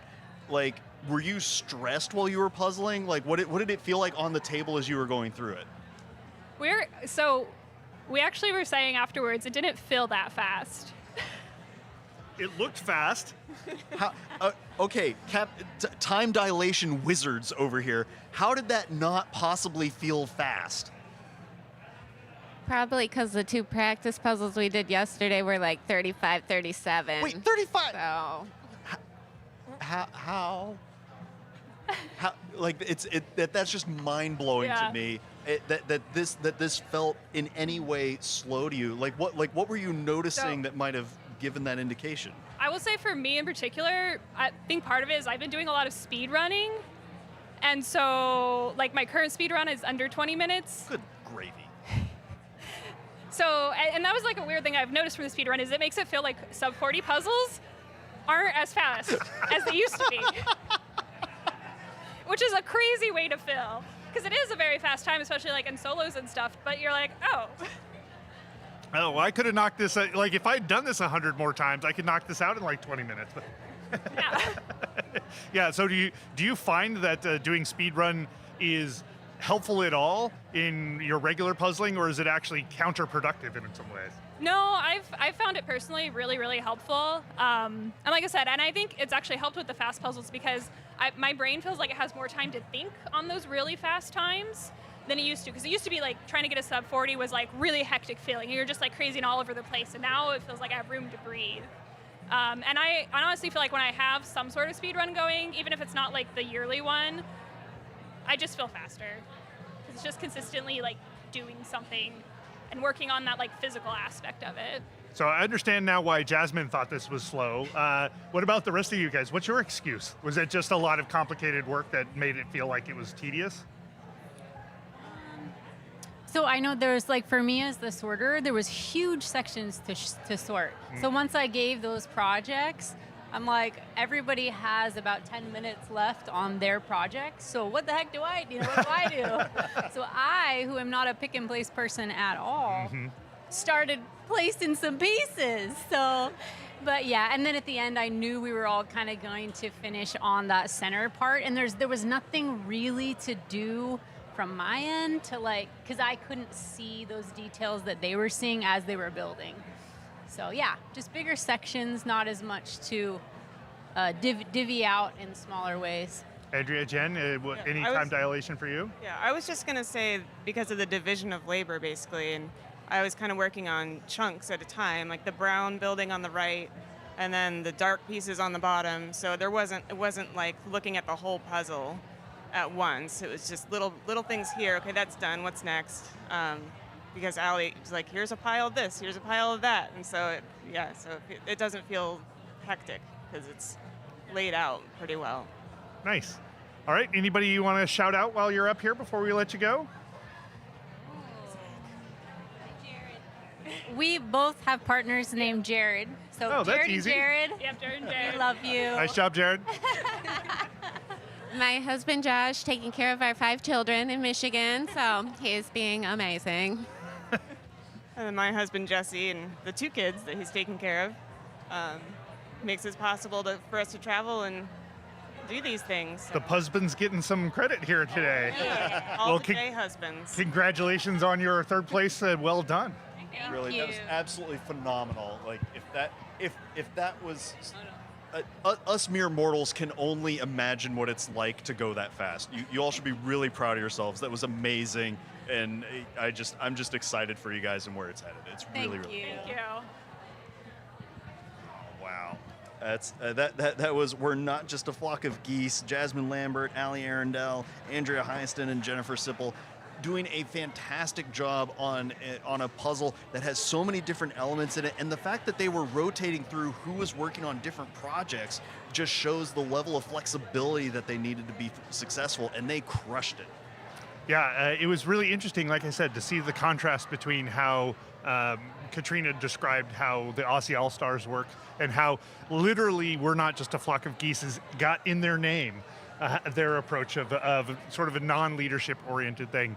But it was also interesting to hear Allie talk about how, she's issuing out a bunch of projects, and then at some point she's like, okay, well now I need to figure out something to do while they're working on those pieces. Well, and being brave enough to work on a project that isn't in your strength is so impressive, especially under time pressure and when you know that other people are kind of leaning on you to make progress.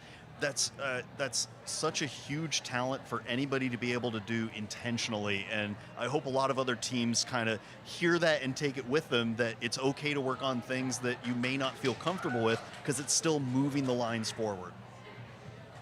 We just saw another team finish strong as we cross the hour and 19-minute line here. We have another hour and about 10 minutes remaining in this competition. The room is slowly getting cleared out little by little. They are conquering this movie theater puzzle very quickly. And up here joining us now are the number 2 finishers, the trade wins. So first of all, congratulations and welcome to the table. I would love to hear a little bit about why the trade wins. You start with you? I'm being elbowed. New team. We have never puzzled together, all 3 of us, since yesterday. It was really fun. But we were talking about we were trying to find a name fast, obviously, because as of yesterday, this time, we were still TBD-C for some reason. That would be me, by the way. Dash C. What is Dash C? I think that maybe Kathy was the person who was on the registration, so. So Dash who to blame. Yes, that's right. Understood. Okay. But yeah, we were talking about puzzle pun names are really fun, but those have been done a lot, and I don't think amongst us we have a very clever punster. So we were looking for things that had don't give me that look, Jim. We were looking for things of 4 that have nice energies, and so we were coming up with the 4 wins, and we're working on it. It's in development. Yeah. Nice. Speaking of things that have good energy, I want to just take a moment to appreciate your outfits. Because Peace Talks represents all the way across. I was saying that I was honored to have had you all as guests on the podcast, and it is delightful and sort of heart-filling to see you all representing, so thank you for that. I realized that it was the shirt you had in common, which is great. No, we're honored to all have this shirt in common. So tell us a little bit about how you guys approach this puzzle. I don't know everyone who's going to speak up on this because I opened the puzzle and I'm like, you all know I'm going to want to do that sky. So the rest of it went to other hands first. Yeah, I think I claimed the Hollywood sign that's on the left. And then Jean and Mari worked on the edge. And then after they were done with that, we gave Jean the sky and Mari the Hollywood, and Kathy was sorting, and it just went from there. I don't know. It's such a busy puzzle that it's hard to kind of make a strategy. It's a lot of pick and place. And so who took on the pick and place? Ironically, Yeah. most of it was on Jean and I, which which was the best decision for this puzzle. Yes. Yeah. But it was kind of funny. We're like, oh, okay, because these two tackled the super detailed, repetitive center section together. So it was a good division of labor. Nice. I spent the entire puzzle on the bottom third. Okay. Yeah, pick and place. So now are you the go-to people for pick and place? Like you're just... Yeah. Teammates were the ones. Okay, so the next time we get a Jan von Hasteren puzzle out, you guys are the people to call. No. The camera wasn't facing this way, but I'm sure you could all hear the eye roll that happened in that moment at the suggestion of the Jan von Hasterens. So we had Katrina Coleman on to be our sort of expert for this round, and she was talking about how on her team they have Rihanna as sort of a sort of team captain, team coach, divides out the things, the projects, cheers people on, and then immediately we had the flock of geese on whose name is intentionally meaning nobody's in charge of this. So I'm curious as to a team like you guys, as you know, you guys had the writers and Kelly have had some experience together, and you're bringing in Mari.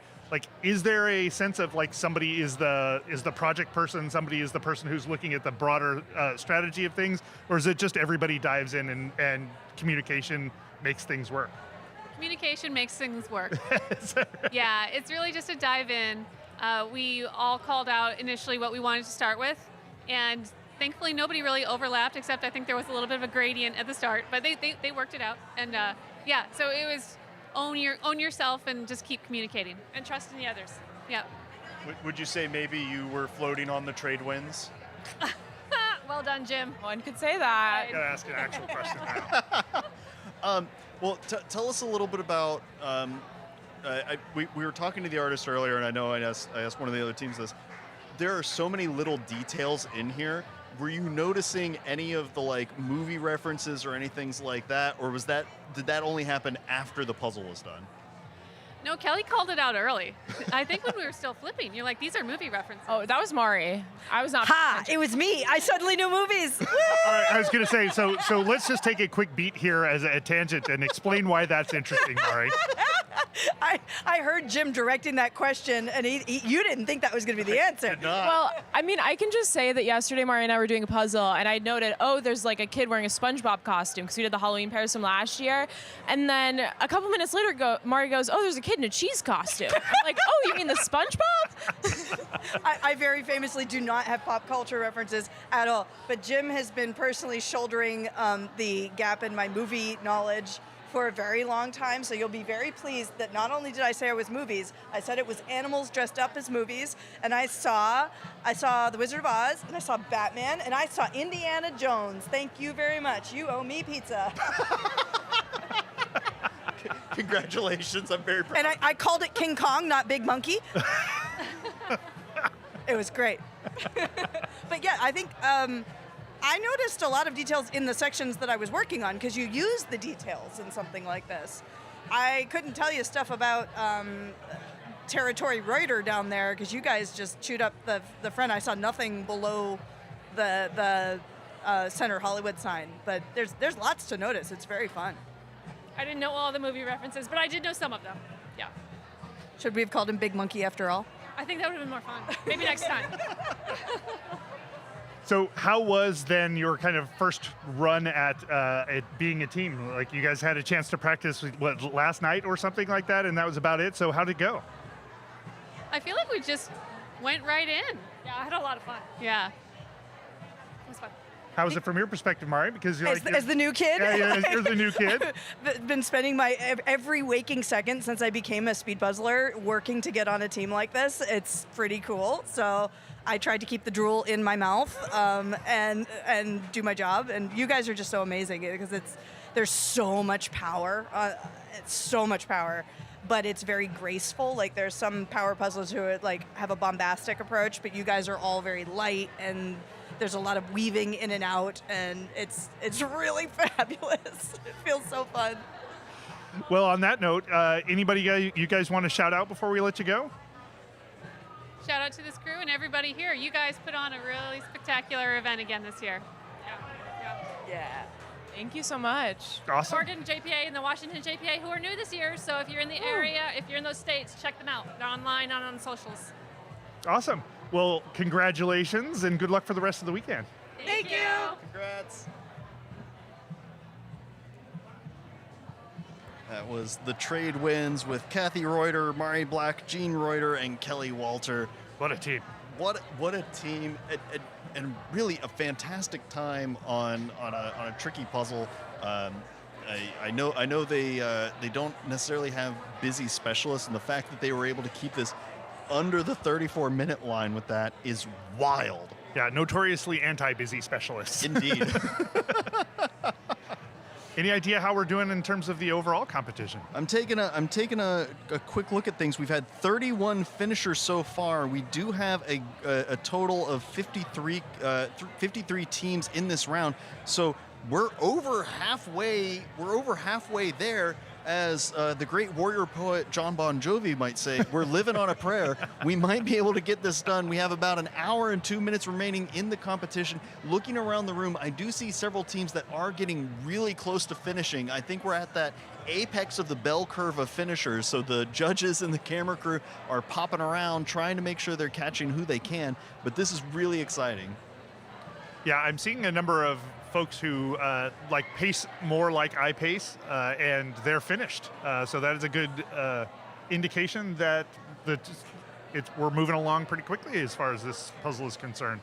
Absolutely, and we can see that more and more of the teams are closing in on that tricky center area of the movie theater, where there is all of that duplication, where they're going to really have to do teamwork, make some switches, and be really aggressive in order to keep their eye lines clean.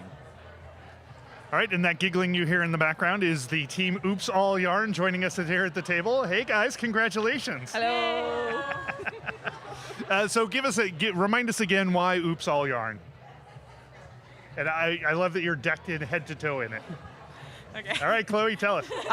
Last year at the same competition, we were casually doing some puzzles after the day of puzzling, and I really wanted to do a puzzle that was all yarn. And not everyone on the team was enthused about that. And so I was like, oops, all yarn. Anyway, so this is a memory of that experience. We did the puzzle, the four of us and Zin, and it was really fun. And since then, every time we see a yarn puzzle, there's a little bit of joy from me, but also maybe the team for the fond memories. Oops, all yarn. Oops. Chloe does also have a habit of picking pretty diabolical puzzles for us to do together. We're actually in the middle of one right now. It seems like this puzzle was not diabolical for you guys. Tell us a little bit about your approach to this. What did you think when you saw this come out of the box?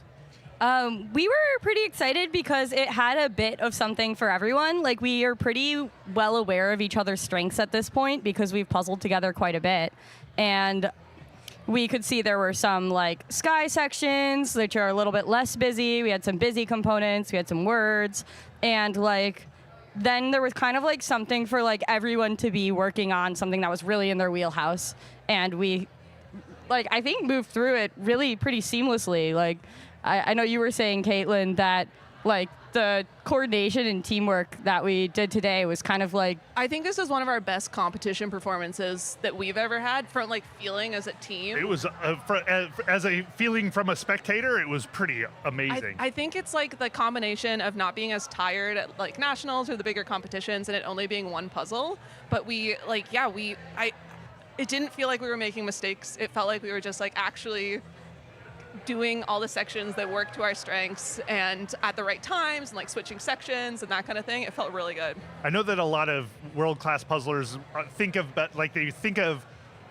when they were fast to remember that they can be fast. This feels like maybe one of those things that you just store in the mental bank of like, yeah, okay, we know that we can go fast because we've just done that at this puzzle. Like, just remember that we have that gear, we can go extra fast. Not that you guys need that, clearly, but if you have that sort of joy of running through it, now you've got reinforced that feeling.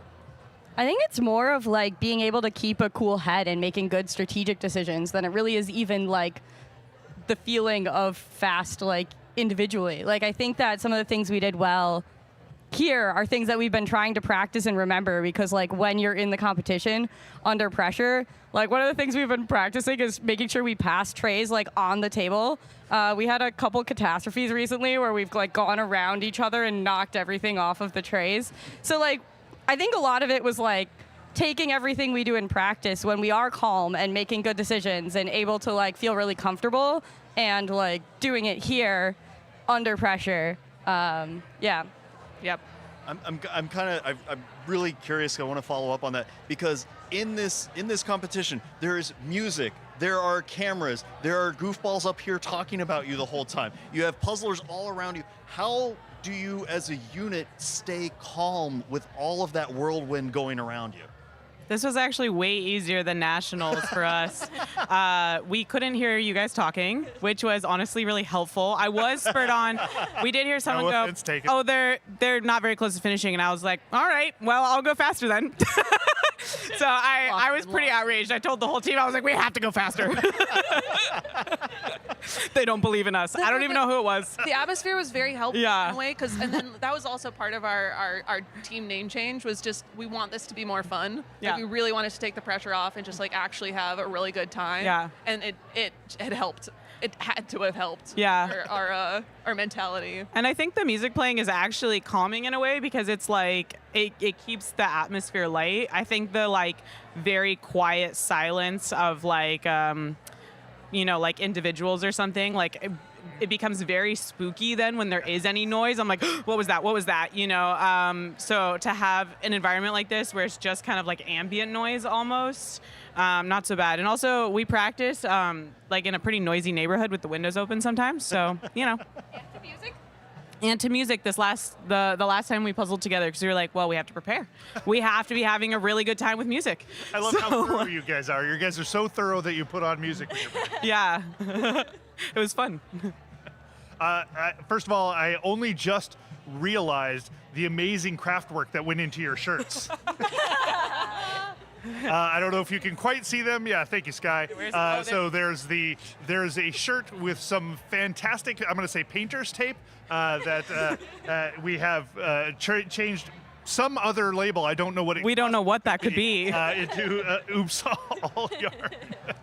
And then we all have yarn in our hair, and we made yarn bracelets. So you may have seen on some of the other folks who've been interviewed, that there's a lot of yarn handiwork going around, and we'll have yarn tonight at the social if anyone wants to come make a yarn bracelet. You can join our Yarmy. Well, I think we're done here. First place pun. That was gold medal pun right there. Oh, man. Oh, that was amazing. We can call them yarnlets. Oh, my God. Yeah. It was amusing as soon as you guys finished, the camera moved over to Irina's table, and the very first thing it caught was Irina's like belt of yarn. And I was like, all right, well, clearly all yarn is like means that it's everywhere inside of the room. Oops. It's all yarn. Everything is yarn. Yeah. It's like, is it cake but with yarn? Yeah. Any, before we let you go, any folks you want to shout out at this point? Jacob. Oh yeah, shout out to Jacob. I will also join in the shout out of Jacob Palawa Train. He is amazing as far as I'm concerned. So if you ever need to let him go, Hannah, just send him my direction and I will keep him because he's been involved in behind the scenes work here at the PJM and he's been a huge value add. Yeah, and he would want me to shout out his website, puzzletogether.vercel.app, where you can color in a puzzle piece as part of the community, and we're almost at 500 pieces. Yeah, it's been cool to watch that evolve. If you go to his Knights of the Round Puzzle Instagram account, I think he's got some time lapses of the sort of community putting together drawings that go onto a single piece. It's pretty great. There is an Oops All Yarn piece if anyone wants to try to find it in the puzzle, so you got to check it out. Any other shout outs besides Jacob? I mean, of course, all of our friends and family who are watching at home and have supported us along the way. It's not easy to be spending this much time doing puzzles, and well, it's really enjoyable. But yeah. All right. Same. Hello, family. Thanks for watching. All right. On that note, we'll let you guys go, but congratulations and good luck on the rest of the weekend. Thank you. Yeah. Thank you. Fantastic job. That was the Oops All Puzzle team with Caitlin All McCluskey. Yarn. Or sorry, Oops All Yarn. What words am I saying? That was Oops All Yarn with Caitlin McCluskey, Hannah Doyle, Chloe Glickbarg, and Sky Vandelise. What I was really taken away by during that is that they did amazing puzzling. They had one of the best rounds they've ever had. And one of the things they were most excited about was bringing joy to the rest of the community by playing with yarn and giving bracelets away and talking about that. To me, that speaks to the core of the puzzle community in a huge way, that the times are wonderful and they want to strive for that. But at the end of the day, they want to have fun and connect with other people. And that's just beautiful. Yeah, and they are delightful to begin with. They're always, as you can tell, they're giggling the whole time. They're having a good time. They really lean into the atmosphere here. And so, I think it vibes with them. They vibe with it. No wonder they did such a great job. Absolutely. Well, and I'm doing a quick check on the competition so far. We do have 35 finishers, and so we are chipping away at the total number of teams left here. We'd see Mission Impuzzleable starting to make this totally possible instead of impuzzleable. Whoa! Cool view of us for a second there. Oh, I missed it. It was a good look. I do want to see. They're still plugging away there over in the corner of this group of Jeff. But everybody's doing a solid job. I think that busy section is causing the slowdown for virtually all of the teams. We can see in the lower left-hand corner here. I always enjoy seeing a team where their heads start getting closer and closer together until they inevitably merge. Oh, this team looking for a piece that has gone missing. The judge is looking at the 10-second timer. Can they find the one that's down? Are they going to be able to pull it off, or are they just going to take the limit here? I think they're just I don't think they can find it. They're probably going to take the 10-second hit here, but they are searching very rapidly for it. Congratulations, that's table 39 here. That is going to be the puzzle RRT with Clarissa Weiss and Kendra Lynch. Iris, Lilac, and Roses. Thank you very much. I was looking at a row up. Congratulations to them. A fantastic finish on the time. We're coming up on an hour, 39 minutes, and 33 seconds in this team's final. I just want to take the time to shout out my ex-team who did really well, flipping pieces, finished 34th in the round, consisting of a couple of other people, but also my wife and my daughter, so that's nice. And then Adrian, our teammate, and Meredith, I believe, is the other person on the team. I don't have her name here on the list. I will endeavor to find that out to give her proper credit. Oh, wow. And we can see excitement as more and more teams start to close in on the finish. It's fun. Sometimes during these teams rounds with a 1,000-piece puzzle, there's this big breath of relief after getting done, and they're sort of like, okay, we got through that. Every team that I've seen so far is genuinely excited for how they did and to have had a good time on this particular image. So I think we're going to go ahead and take a quick break for ourselves. Give us a few seconds of rest here while we reboost and get through the energy doldrums, and we'll be right back in about 30 seconds.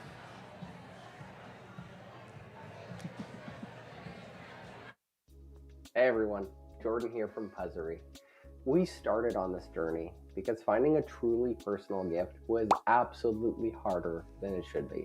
We've made that much easier. That photo of your friend's pet, it can become a gift made just for them. That perfect wedding photo, something that you and your partner can do together. And that derpy shot can become a fun, screen-free activity for the family. Our puzzles and puzzle boxes are handmade in the USA and are fully customizable. Try building your own on Puzzlery.com, and as always, happy puzzling. All right, we're back, refreshed and revitalized, just as promised, and get caught up back on where we are in terms of the overall field. Yeah, we have 35 finishers so far. You can see that our top 10 are all under an hour. I'm actually trying to do a double check here. The top 13 finishes were all under an hour, with the 13th being the Sort of Pro Puzzlers with Jamie Lim, Katie Heinlein, Jessica Lau, and Laurie Nussbaum. 59 minutes and 42 seconds. It's wild to me how many of these teams are able to get in under an hour, let alone under an hour and a half at this stage. Yeah, we have 39 of 53 finished so far. What? Yeah. It's going to happen. I know. This is the chosen round. I think the power of cinema is going to power us into the end here. Team Cowabunga Puzzlers here, but Puzzlers Plus looks like they're actually getting to the very end here. We've got that repeating pattern up at the top that has confounded a lot of people, a little bit above the Hollywood marquee. You can see that they're keeping their hands away from the build area, so that way there's easy access as soon as somebody notices a piece. That's a tricky thing to do at this stage because everybody wants to have their hands in the space. They want to be assembling, but oftentimes taking the step back so that way your teammates can have a view of it is really important at this stage. Yeah, and I think it's also can be a challenge to sort of hold on to a piece, so you just need to remember that you've got a piece, you're preventing anybody else from getting a piece, so you want to do your business with that piece and get it back into the area if you can't find it a place to slot it in. We've Mari and I have coached a bunch of puzzlers and teams, and that's one of the things that we harp on quite a bit is if you have a bunch of things in your hand, then your team doesn't have access to it. Mm-hmm. So get it out as quickly as possible if you're not using like the Pez dispenser method or if you're not going for any sort of pick and place. What do you think about folks who put pieces in their hand, but they put their hand out over the puzzle for other people to get at? I think it can be problematic if the color on the image matches what your hand is. Okay. Because you get that kind of that skin tone overlap. It's also a thing of if your hand's not completely flat, it can be difficult to pick up because you're pressing down or you might rotate the piece or accidentally flip it around. So it's good in a pinch, but is it the most ideal version? Not necessarily. There we go. Congratulations. Team Cowabunga Plus. So would you recommend an emotional support tray at that point? Like something that is more dedicated for purpose? Yeah, I mean, in an ideal world, you don't need the tray at all because the pieces are just going in. But sure. if you must, if we could all just make the pieces go in, there'd be a lot of us who are a lot faster. Right? I mean, that's the goal. But if you do need to, pulling out a smaller puzzle board that can then maneuver its way around the puzzle a little bit, have easy access to space so that way other team members can get to it. That tends to be a little bit more efficient than just in your hand. But it also depends on how many pieces there are. You know, we talk about puzzling as parfaits. There's layers and layers and layers to it. So however many pieces there are can kind of dictate how important that is. This is Team Protecting My Piece, and I'm enjoying the bio-information provided by Ella Rickerson on that team that says her secret talent is that she can touch her tongue to the tip of her nose. That's the kind of real deep insight that we bring to this competition. That is wildly impressive. On screen, we had War and Pieces there for just a moment with Devin, Jamie, Jane, and Julia. And they are coming in on maybe the last, I want to say about 10 pieces or so. We're at the hour 45 line. They might be able to keep this under an hour 47. You'd see that they're trying to be real directed with where things are going at this stage. Taking a look, I think this is Devin's second competition and to be able to make that kind of progress on a second competition is amazing. This is Team the Peace Peckers closing it out, and there are chickens all zooming in. There is a chicken even in the frame all of a sudden. What is happening? Who let a chicken into the room? That's the inverse of who let the dogs out. Is who let the chicken into the room. Who let the chickens in? It's not a copyright claim. It's a whole different song. But they are getting ready to quickly finish this one up. You can see the excitement in their body. They have the hands up. There it is. Congratulations to the Team Peace Peckers. They have their emotional support chicken as well. It looked like they were ready for that puzzle to be done. The exhaustion was there. It was very apparent. And there's War and Pieces finishing up under the hour 47 line. This is, there they are looking for a piece that might have gone down under the table. They have a little hole. Again, the judges will take a 10-second penalty. If they find the piece before then, they'll go back, get it in, or take the full 10 seconds.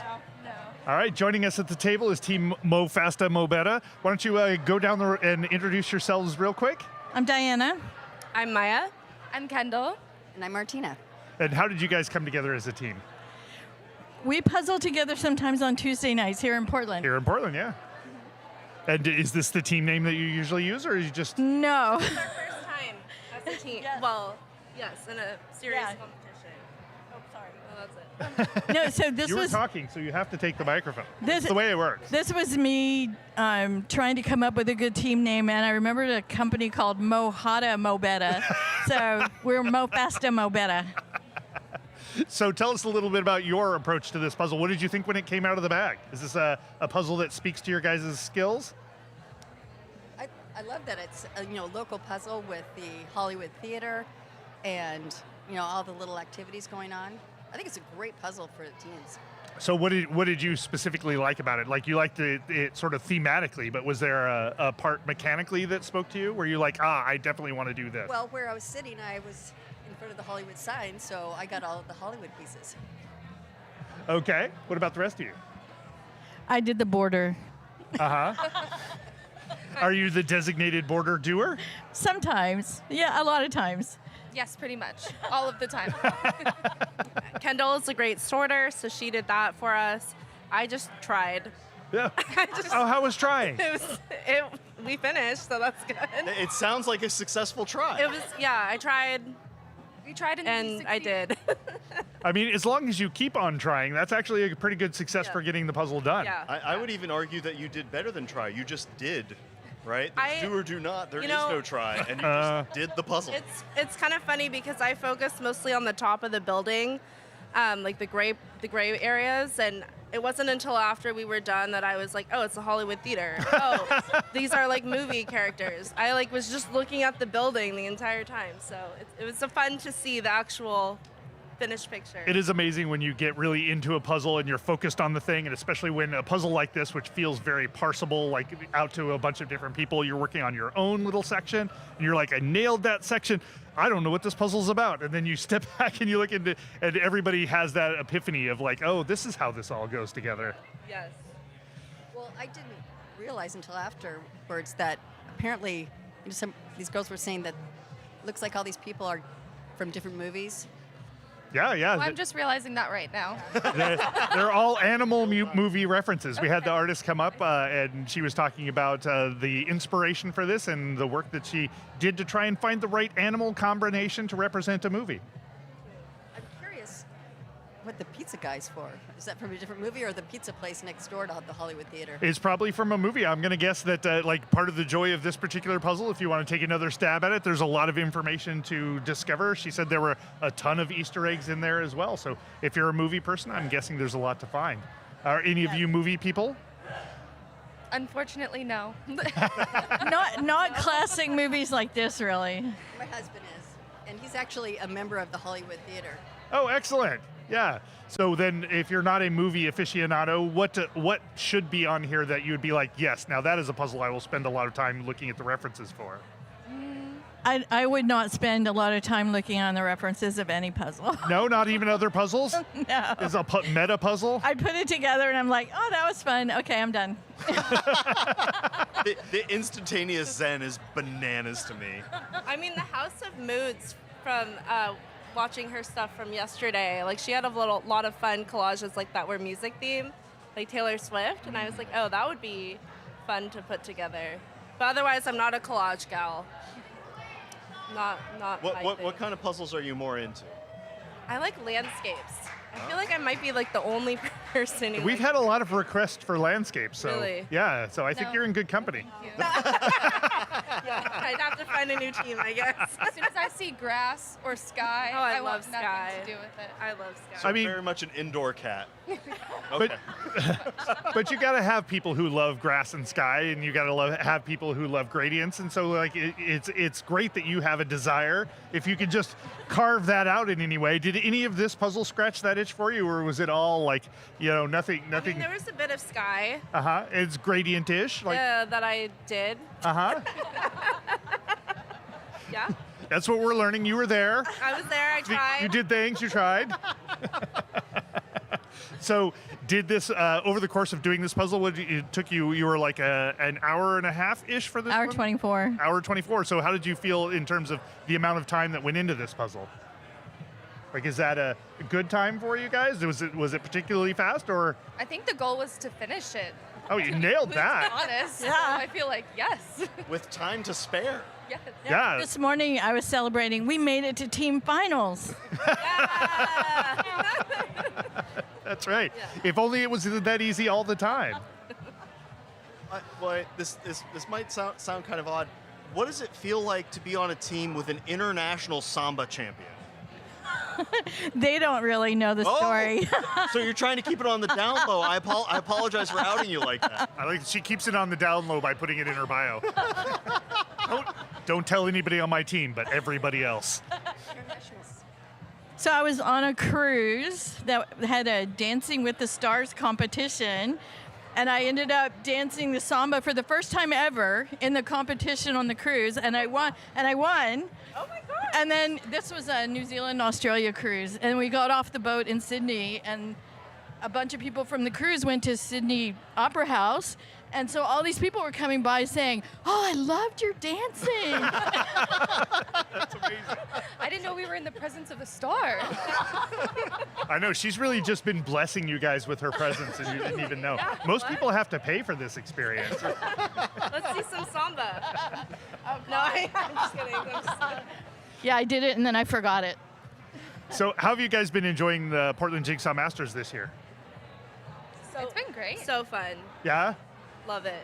Have you guys been prior years? I've been to all. This is the third. I've been all of them. The first year, somebody from my team didn't show up, and so we grabbed Diana off the floor. What were you doing on the floor? Well, I mean, right? So I never heard of speed puzzling, but before the first Portland Jigsaw Masters. And so I was like, oh, I'll come and I'll volunteer because I can't speed puzzle. And then like a month before, I'm like, I can't do speed puzzle. So I signed up in solo, but I had puzzled on Tuesday nights with Martina and Trevor, and then they saw me here and said, come be on our team. Here I am.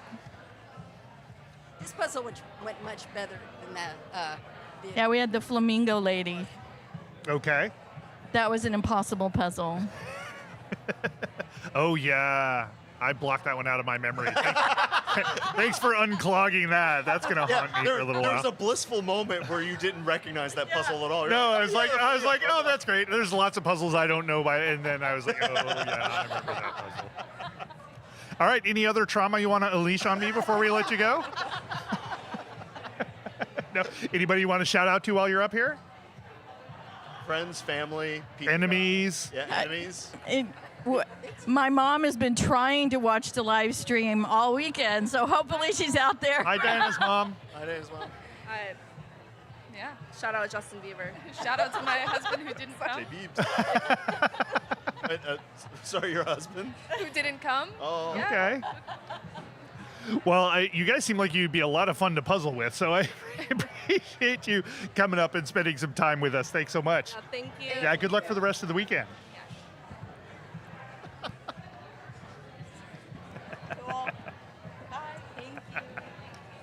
That was team. Sorry. Mo Fasta, Mo Better. Mo Fasta, Mo Better. They're just an absolute delight. And that's Diana Stanley, Maya Drucker, Martina Ford, and I'm sorry, I don't have the last name on the roster. It's so much fun to see puzzlers have a blast and an excellent time while putting up an excellent time. You know, an hour and a half for something like this is really phenomenal. And they even did it under that, an hour 24:31.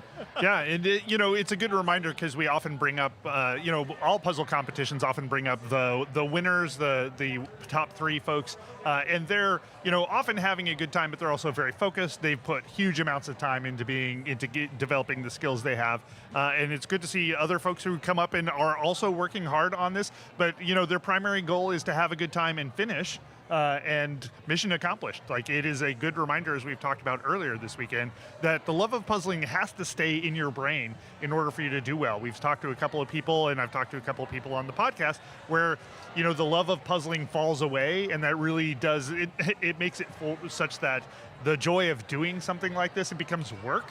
And so maintaining that positive attitude, that positive relationship to the puzzling, if you're not having a good time, then that you're probably not doing it right.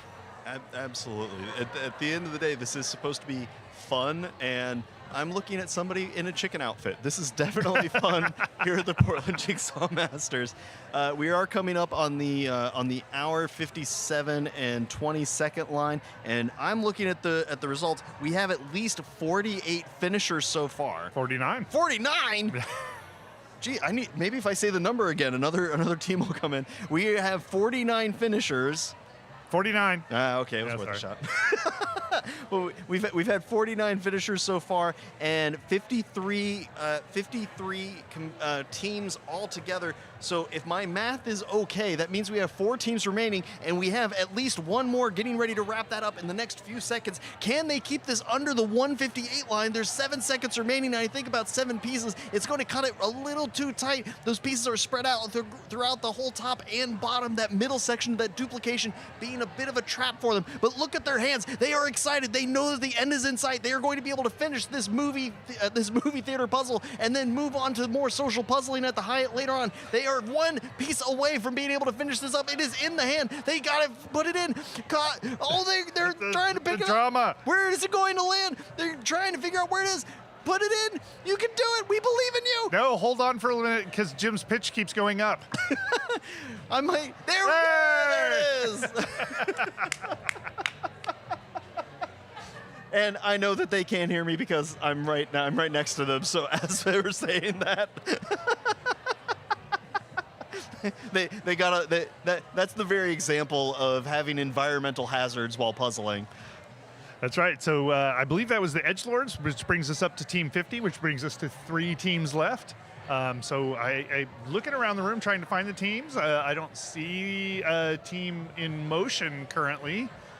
So every likelihood that there we go. I was going to say that we might not be going for too much longer, but it looks like they've got some trays going on there, and they're working. This is what the we'll zoom in on the names here shortly. Yes, all I can remember is it was Ha, and I can't remember the rest of their name.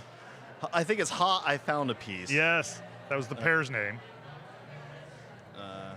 We will find that. There's Joyous Jigsaw Jamboree, and they are coming down to about the last 25 pieces here or so. And you can see they have that burst of energy, that coiled excitement whenever they're at that point of zero ambiguity, when they know they can just brute force the rest of this and get this puzzle wrapped up. I'm going to make a quick announcement to the room here.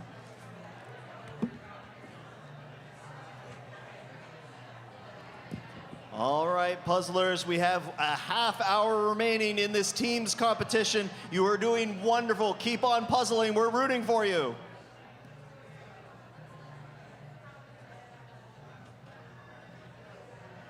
Yeah, I think we have a good chance for a good number of these folks to finish, some of them even pretty quickly. This is absolutely thrilling to be able to puzzle this quickly on a 1,000-piece puzzle with 4 people that you may know really well. It may just be for funsies. Maybe this is the first time you've met them. It might be the first time you met them. We're going to find out, but the Joyous Jamboree closing in on the last few pieces. You can see that they are all heads close together, trying to get those last couple in. That camera crew right up on top of them. We're going to try to zoom in on them for just a moment here. There we are. Look at the pacing. They're down to maybe about the last 5 pieces or so. Everybody has a piece in their hand. There's just one floating. They're trying to put their hands on where those gaps are. There's missing piece. Oh, they're going to have to divide. One of them is already looking on the floor trying to find where it is. They're shaking up everything. Is it underneath of the box top? Where can we try to see it? Or are they going to take the 10-second penalty? Yeah, so I like that they're feeling around, because I have occasionally found a missing piece underneath the puzzle. And so it's good to run your hand across the puzzle if you're not otherwise finding it.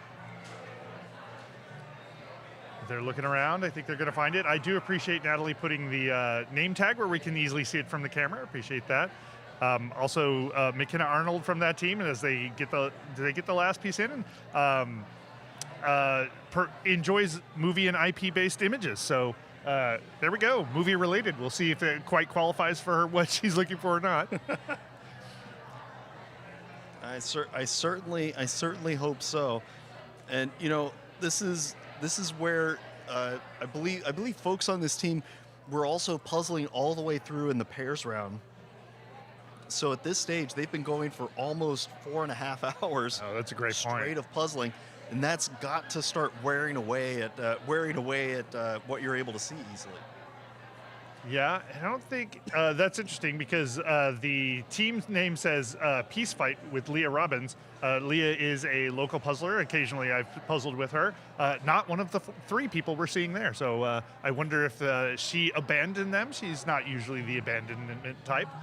Or if there's some other kind of thing going on here. Maybe they had a peace fight, and that's part of what's going on. That's how the name came into being. Yeah, that's how it so they're a person down here trying to complete the puzzle. So by my calculation, we should have 1 or 2 others out there in the field. We may need to do a little bit of a sanity check with one of the judges.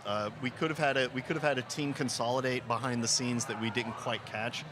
Sometimes the rosters don't catch up right away if there's last minute on the floor changes. So we'll get somebody to check in on that and see who all we have remaining. But there is about 26.5 minutes left in this competition, and the peace fights / peace the remaining team, you can see the focus that they have checking that image. That busy section has been really difficult for all of the teams so far, so I'm not too surprised that they're hitting a bit of a roadblock here. So Jim, you've done a lot of international traveling and announcing any broad number of competitions, including the Euro Jigsaw Jam. And we've asked this of the other competitors as they've shown up, but what do you think about the Portland Jigsaw Masters? I know you came all this way because at least a curiosity and a willingness to hang out on the West Coast with us. But really, how are you enjoying it so far? It's been absolutely amazing. I can't say enough wonderfully kind things. It's true, he cannot. Well, I can't. I'm incapable. It's not possible at all. No, I think it's a really unique place to be in. I personally, the first time that I heard that the Jigsaw Masters was playing music the whole time during the rounds, my initial reaction was, why would you do that? That's not everybody's cup of tea for sure. Yeah, that seems like it would throw off what people are listening to, or what they're thinking about. And now being here in it and seeing what the community feels like and how everybody kind of gets on the same wavelength for things, I totally get it. It makes 100% sense to me now. It feels much more like a community gathering to have fun, and there just happens to be a first place at the end of the day. Everybody is cheering each other on, and it's just beautiful. That's the word that kind of jumps to my mind. Beautiful as having you here is as well. And we're walking through the vendors who are around, some of whom we've had up here and some of whom we haven't. My daughter immediately went over to this vendor here who's got some custom art and picked up a piece of art because it had a pig on her pig on it, and she loves every pig-related thing. So we're already patronizing the local artists, which you can do if you come down to the Portland Jigsaw Masters. Or I'm sure that we're going to be able to have some of that information posted up on the Instagram or the Portland Jigsaw Master website, so that way you can get access to all of the artists and the sponsors. They've been a huge help in making sure that this event runs and really supplying a lot of the behind the scenes help that we get here. Yeah, it takes such a broad community of people to bring an event like this into being. Portland Jigsaw Masters is certainly not the biggest event out there, but it turns out that if you look under the hood of any event like this, there is a lot of things going on to make it work. So having volunteers is really the backbone that makes all of this happen. Well, volunteers and also a group of humans that are excited to be here. I've been to a couple of events where puzzlers walk in and their initial reaction is a wave of uncertainty. Where am I going to sit? How's this going to affect things? Worrying about like the lights. Is the table angled just right? How close am I to the commentator? All of those things are worry sensors for a lot of puzzlers.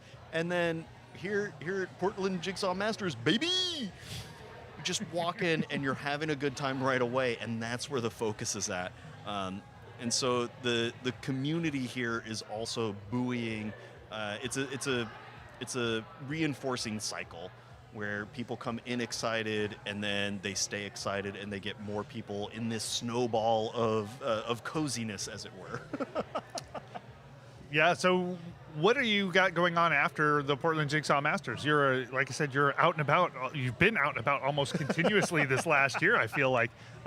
What do you got going on after this? Probably a nap. I think that's going to be on the list. Maybe try to get some Z's on the plane on the way back to Boston. That'll be the big one. I tell you, for mostly just sitting here and chatting all day, I was remarkably exhausted by the end of the day yesterday. I went home and just collapsed until this morning. So I can imagine that at the end of having to travel all the way out here, having to hang out with us, and then as though it's a chore. I just want you to say nice things. That's all. Hey, I'm more than happy to do that. For folks at home, Rob and I have to make an agreement sometimes to not compliment each other, because we'll get stuck in a vortex of adoration. Yeah, you're amazing. No, you're amazing. No, you're more amazing. You're more amazing. Yeah. No, I the next couple of things, I have a few Euro Jigsaw events, Euro Jigsaw Jam events coming up that I'll be commentating for and helping out with that, which is really exciting. And that's kind of the big things on the calendar coming up. Nice. Tell us a little bit about how you got started in the Euro Jigsaw Jams. Actually, I would love to hear that story. Oddly enough, it's Mari's fault. So surprisingly. When Michelle, a year and a half ago or so, Michelle put out a call on Instagram saying, "Hey, would anybody like to hop on and co-host around?" And Mari said, "If you don't sign up for it, I'm going to sign up for you." And I was okay. And so I sent Michelle a thing, and we sat down on a Zoom call and had a chat, and she was like, "Okay, you seem to know what you're talking about a little bit." Aren't such an understatement. I mean, at the time, well, not wrong. And then the first one went, and I was nervous as all get out because I didn't want to say the wrong thing or accidentally be mean to somebody or anything like that. And I'm still worried about that, but I'm much more calm about it now. Well, you've had some practice. How many Euro Jigsaw Jams would you say you've done? Oh gosh. Probably 30 or so. Yeah, okay. Yeah, so plus or minus. Yeah, and then if we add into that rounds of any competition that you've commentated on, you've got to be like 50-ish, maybe more? Yeah. Maybe more easily, actually, the more I think about it. Yeah, there were a lot of rounds at World Championships that I lose track of pretty easily.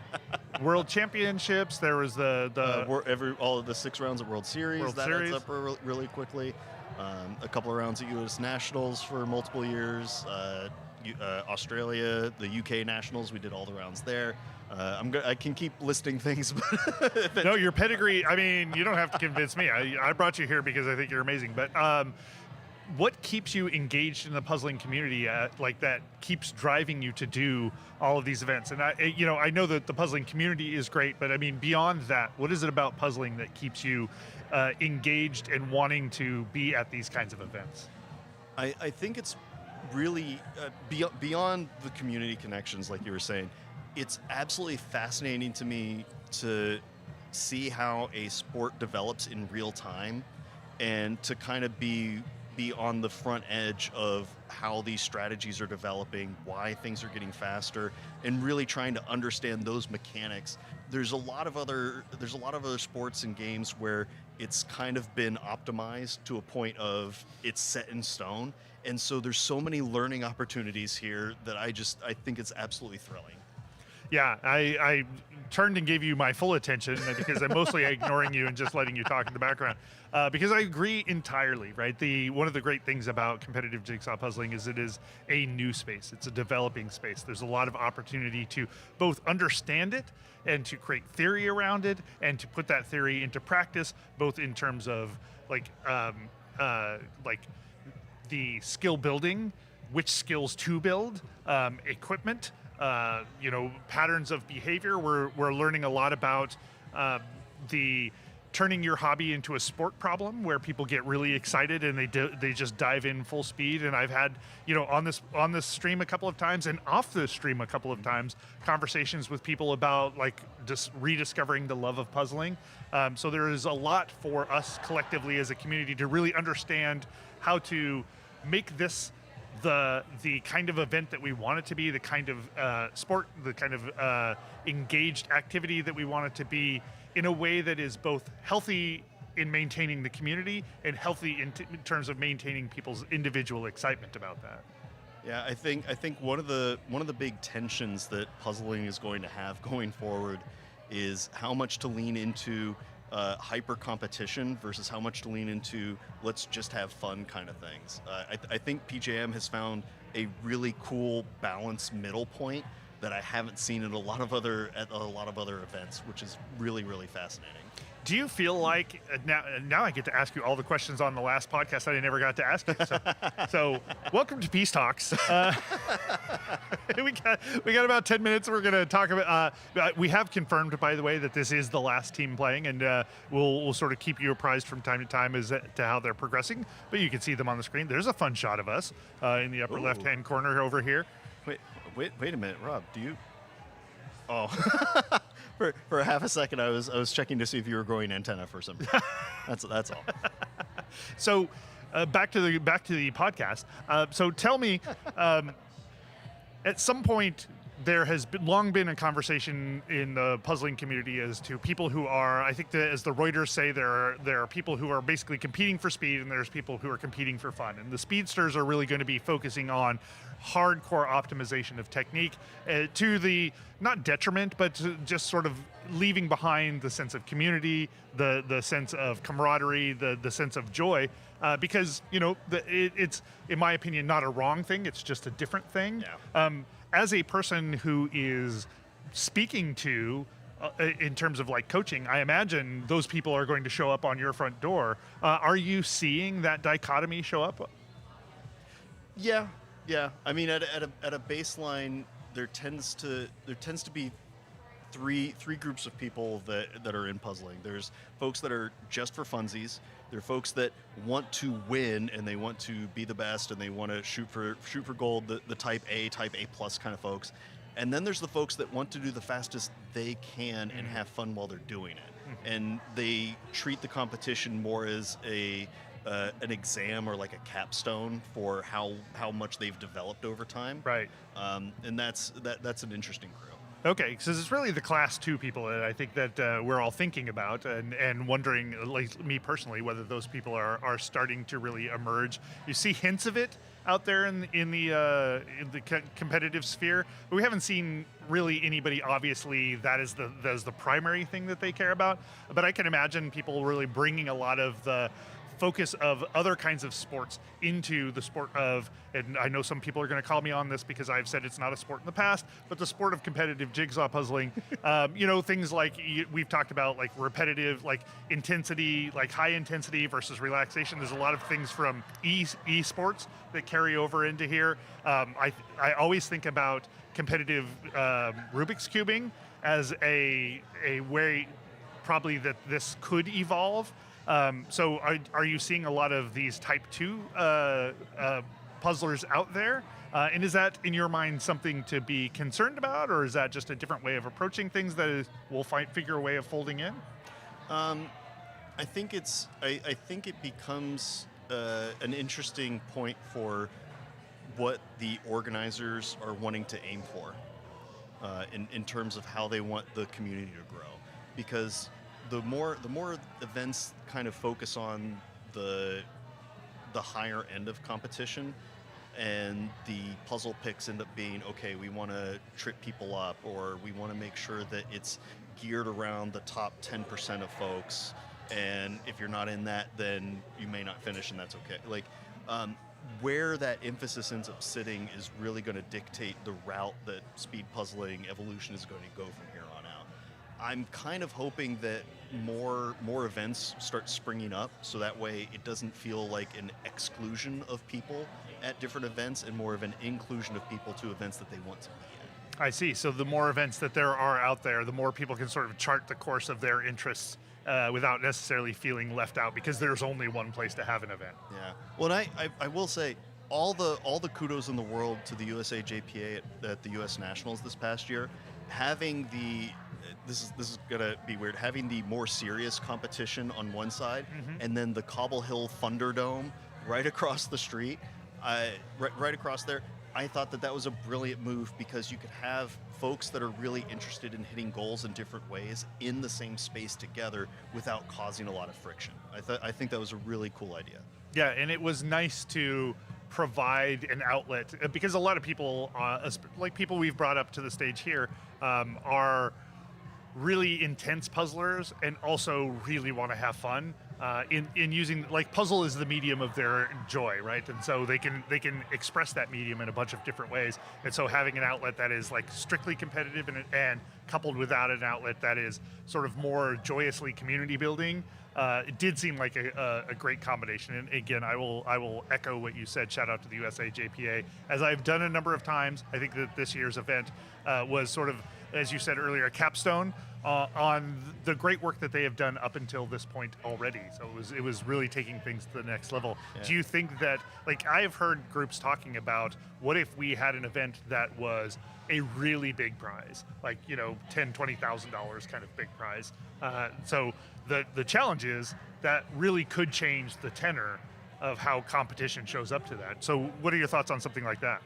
I have mixed feelings, because on one hand, it does make it where a lot of the time and money people put into speed puzzling and improving does have a potential goal line payoff down the line, right? Mm-hmm. There's some puzzlers that they're spending money on a lot of puzzles, on equipment, on flying to, like, meet up with different teams or pairs or travel to events, and that's the kind of thing that's really interesting in a lot of ways.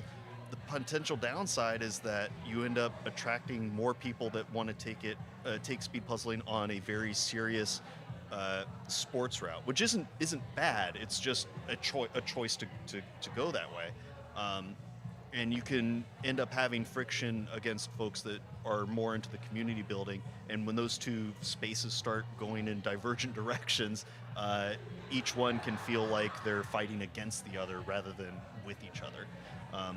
I think that if the prize pot gets too large, you can run into that sort of professionalizing the sport in a lot of ways. But that's also really exciting. I think that space should exist. I really liked how World Series this past year they were very clear with what they were trying to do. They said very explicitly, we are looking for the fastest puzzlers. We're trying to invite people that have these kinds of times. Here's the cutoff. If you don't think you can hit it, this may not be the event for you. And I think that if organizers are really upfront about what their goals are and what kind of puzzlers they're hoping to have fun at their events, that's going to help a lot.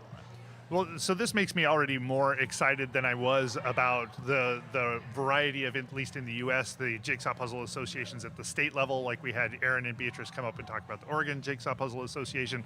Like their mission, and the USA JPA's mission as well, is often far more inclusive than just competitive speed puzzling. It is access to puzzling. It is access to communities related to puzzling. Do you need to step up there for a second? Yeah, I'm going to do a quick announcement. Oh.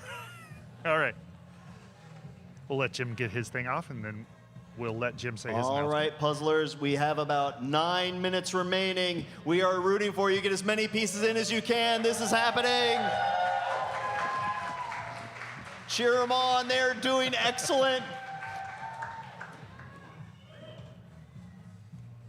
I do appreciate that we saw at least Analia here blush a little bit once once everybody started clapping. And it is worth noting that there is a contingent of folks. We're quite a ways in past the finish at this point. We're heading towards the end of this round. There's quite a number of people here, as you probably heard in the background, cheering folks on. So that's great. Well, I would say it's not even just some folks. It is the Oops All Yarn, the first place finishers, who are hanging out to watch, to cheer in the last team that's going to be here. That's one of the beautiful things about the puzzle community, is that they're still cheering for each other, even if there's a first place on the line.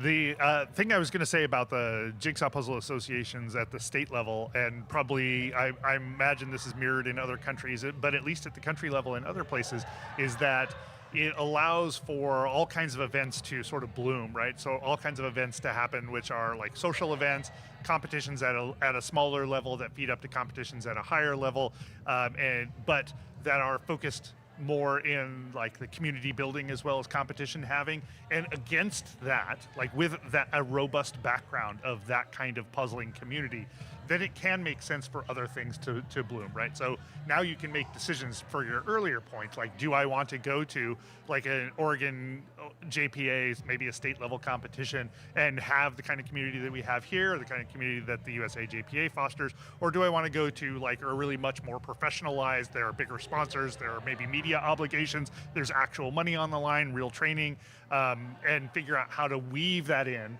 so that it becomes part of the options that a person has. I mean, you could even look at any other hobby / sport and draw a lot of parallels in the dance community. There are people that do a lot of social dancing, but then you have people that are professionalized in that social dance and go to competitions and compete for money, and that's fantastic. But you also have people that just go out and waddle to the music, and that's great, right? It takes all kinds, and even there's some silos, and then there's some overlap of those communities in different spots that makes everybody still have a good time with what their goals are. So if you're hanging out in the live chat, first of all, thank you for sticking with us for this long. I would love to hear other people's opinions on what they think about the professionalization and the direction of sort of the speedster element of the community. Like, what do you think about how that might play out? Yeah, I think it would be really fun to see more professionalization, like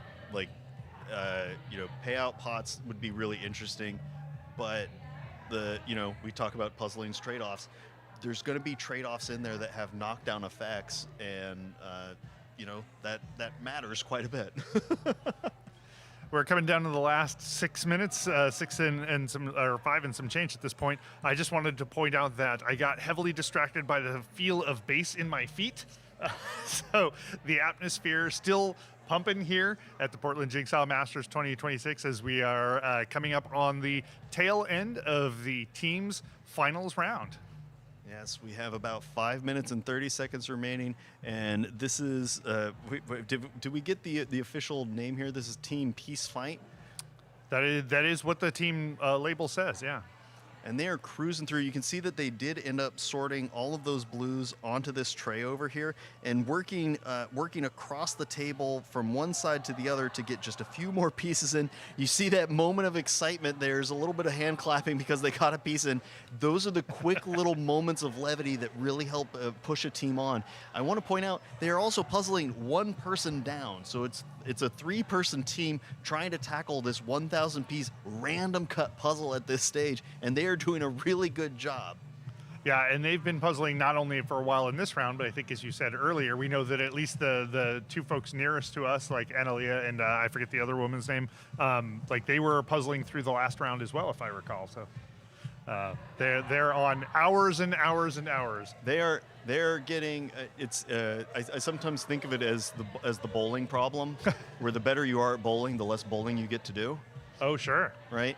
They are doing a fantastic job of using the space, making sure that they're being real accurate with all those pieces. I like how they're still high-fiving each other. I can see that they're chatting, they're talking, there's smiles. I think... Oh no, Rob, you're turning into an alien. Who thought that was going to happen? It does happen. It's about that time. Usually it is about 6 o'clock, so I'm actually surprised it's as late as it was. That's Heather Teixeira, I believe, on the right-hand side from the I Found a Piece duo from earlier today. Oh, wow. Let's see if I can pull up pull up some information here.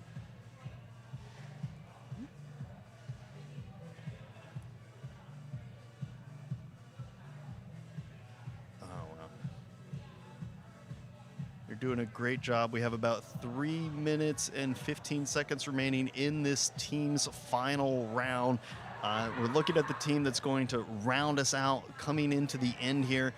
I really appreciate. I'm not sure who's who without asking directly, but I really like that this individual is doing the Kristen Tove style of puzzling towards the end here.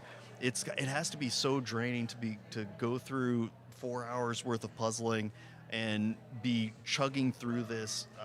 That is a lot of sky. We were talking to some of the other competitors earlier who were saying that there is a nice gradient in there, but it is also flat in certain spots, and so it can eat away a little bit. You know, it's you have to weather yourself against that storm that just chews away little by little by little and operate in layers. I believe that's Heather, by the way. That is Heather. Okay. Yeah. I realized only just a minute ago that the I Found a Piece duo, which they were a part of, is the Heather and Analia HA. So, appreciable pun going on there, or at least assembly of letters. Yeah. We do have some comments in the chat from KDK1TT. Very interesting discussion about professionalization. I don't think that's a bad thing. I'm in the video game speedrunning community, and it's a different beast for sure, but esports too. But in both, there are platforms for all levels of competing that pop up when the top gets their own. I think that's a really good point, is that if there's a platform for where everybody wants to be, then it makes sense to keep charging for it. Yeah, I think the challenge is that competitive puzzling comes out of community puzzling in a way that I think that esports coming out of regular video gaming maybe doesn't have the right analogy. It's not the same chart, right? Like I think regular puzzling, casual puzzling is definitely a community feel, and a lot of gaming absolutely is, and there's a world in which you could say puzzling is just a subset of gaming. But I do wonder that, there's much more of a feel to how casual puzzling is that doesn't lend itself to the same kind of way that there is with esports. A lot of esports, the games have direct head-to-head competition already built into them, so I imagine there's still a lot of camaraderie as there is in all competitive endeavors, but I think it comes off with a different tenor from the very get-go. I do want to point out we have information from Auburn.net who's saying that it's Heather and Heather's twin sister Stephanie who's there for support and joined in when they were given Leah Robbins' table. Okay. So the moral support here, getting through the last little bit of this puzzle. There are 30 seconds remaining! Let's go! Do you want to just take the microphone over and walk over there and just count them down for the last 10 seconds, hype them up? I'm tempted to. Do it. Yeah. All right. All right, folks. We have 10 seconds remaining on the clock. You're doing great. Get just a couple more in. We believe in you. You can do it. There's 5, 4, 3, 2, 1. Happy puzzling!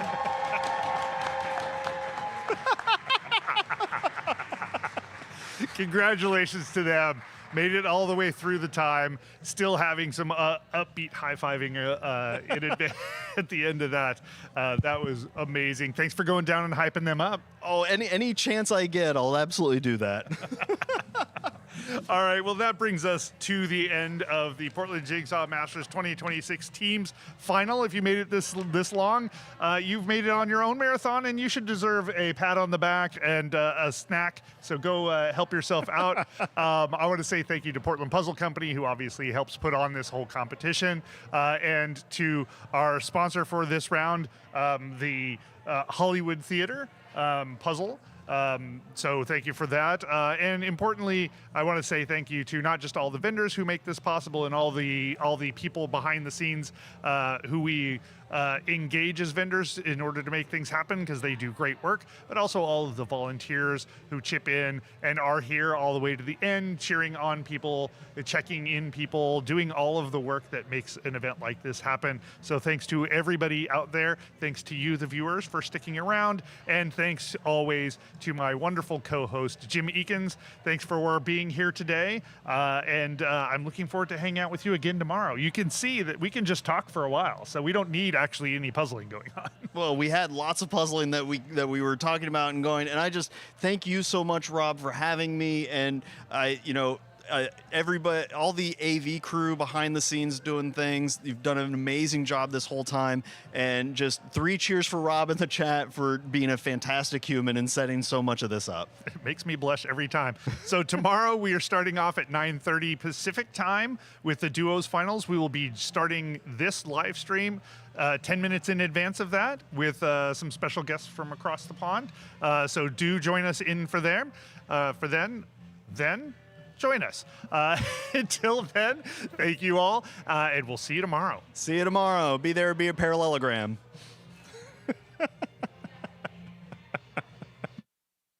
Every great puzzle starts with great artwork. At Goodway Licensing, we believe great art deserves to be seen.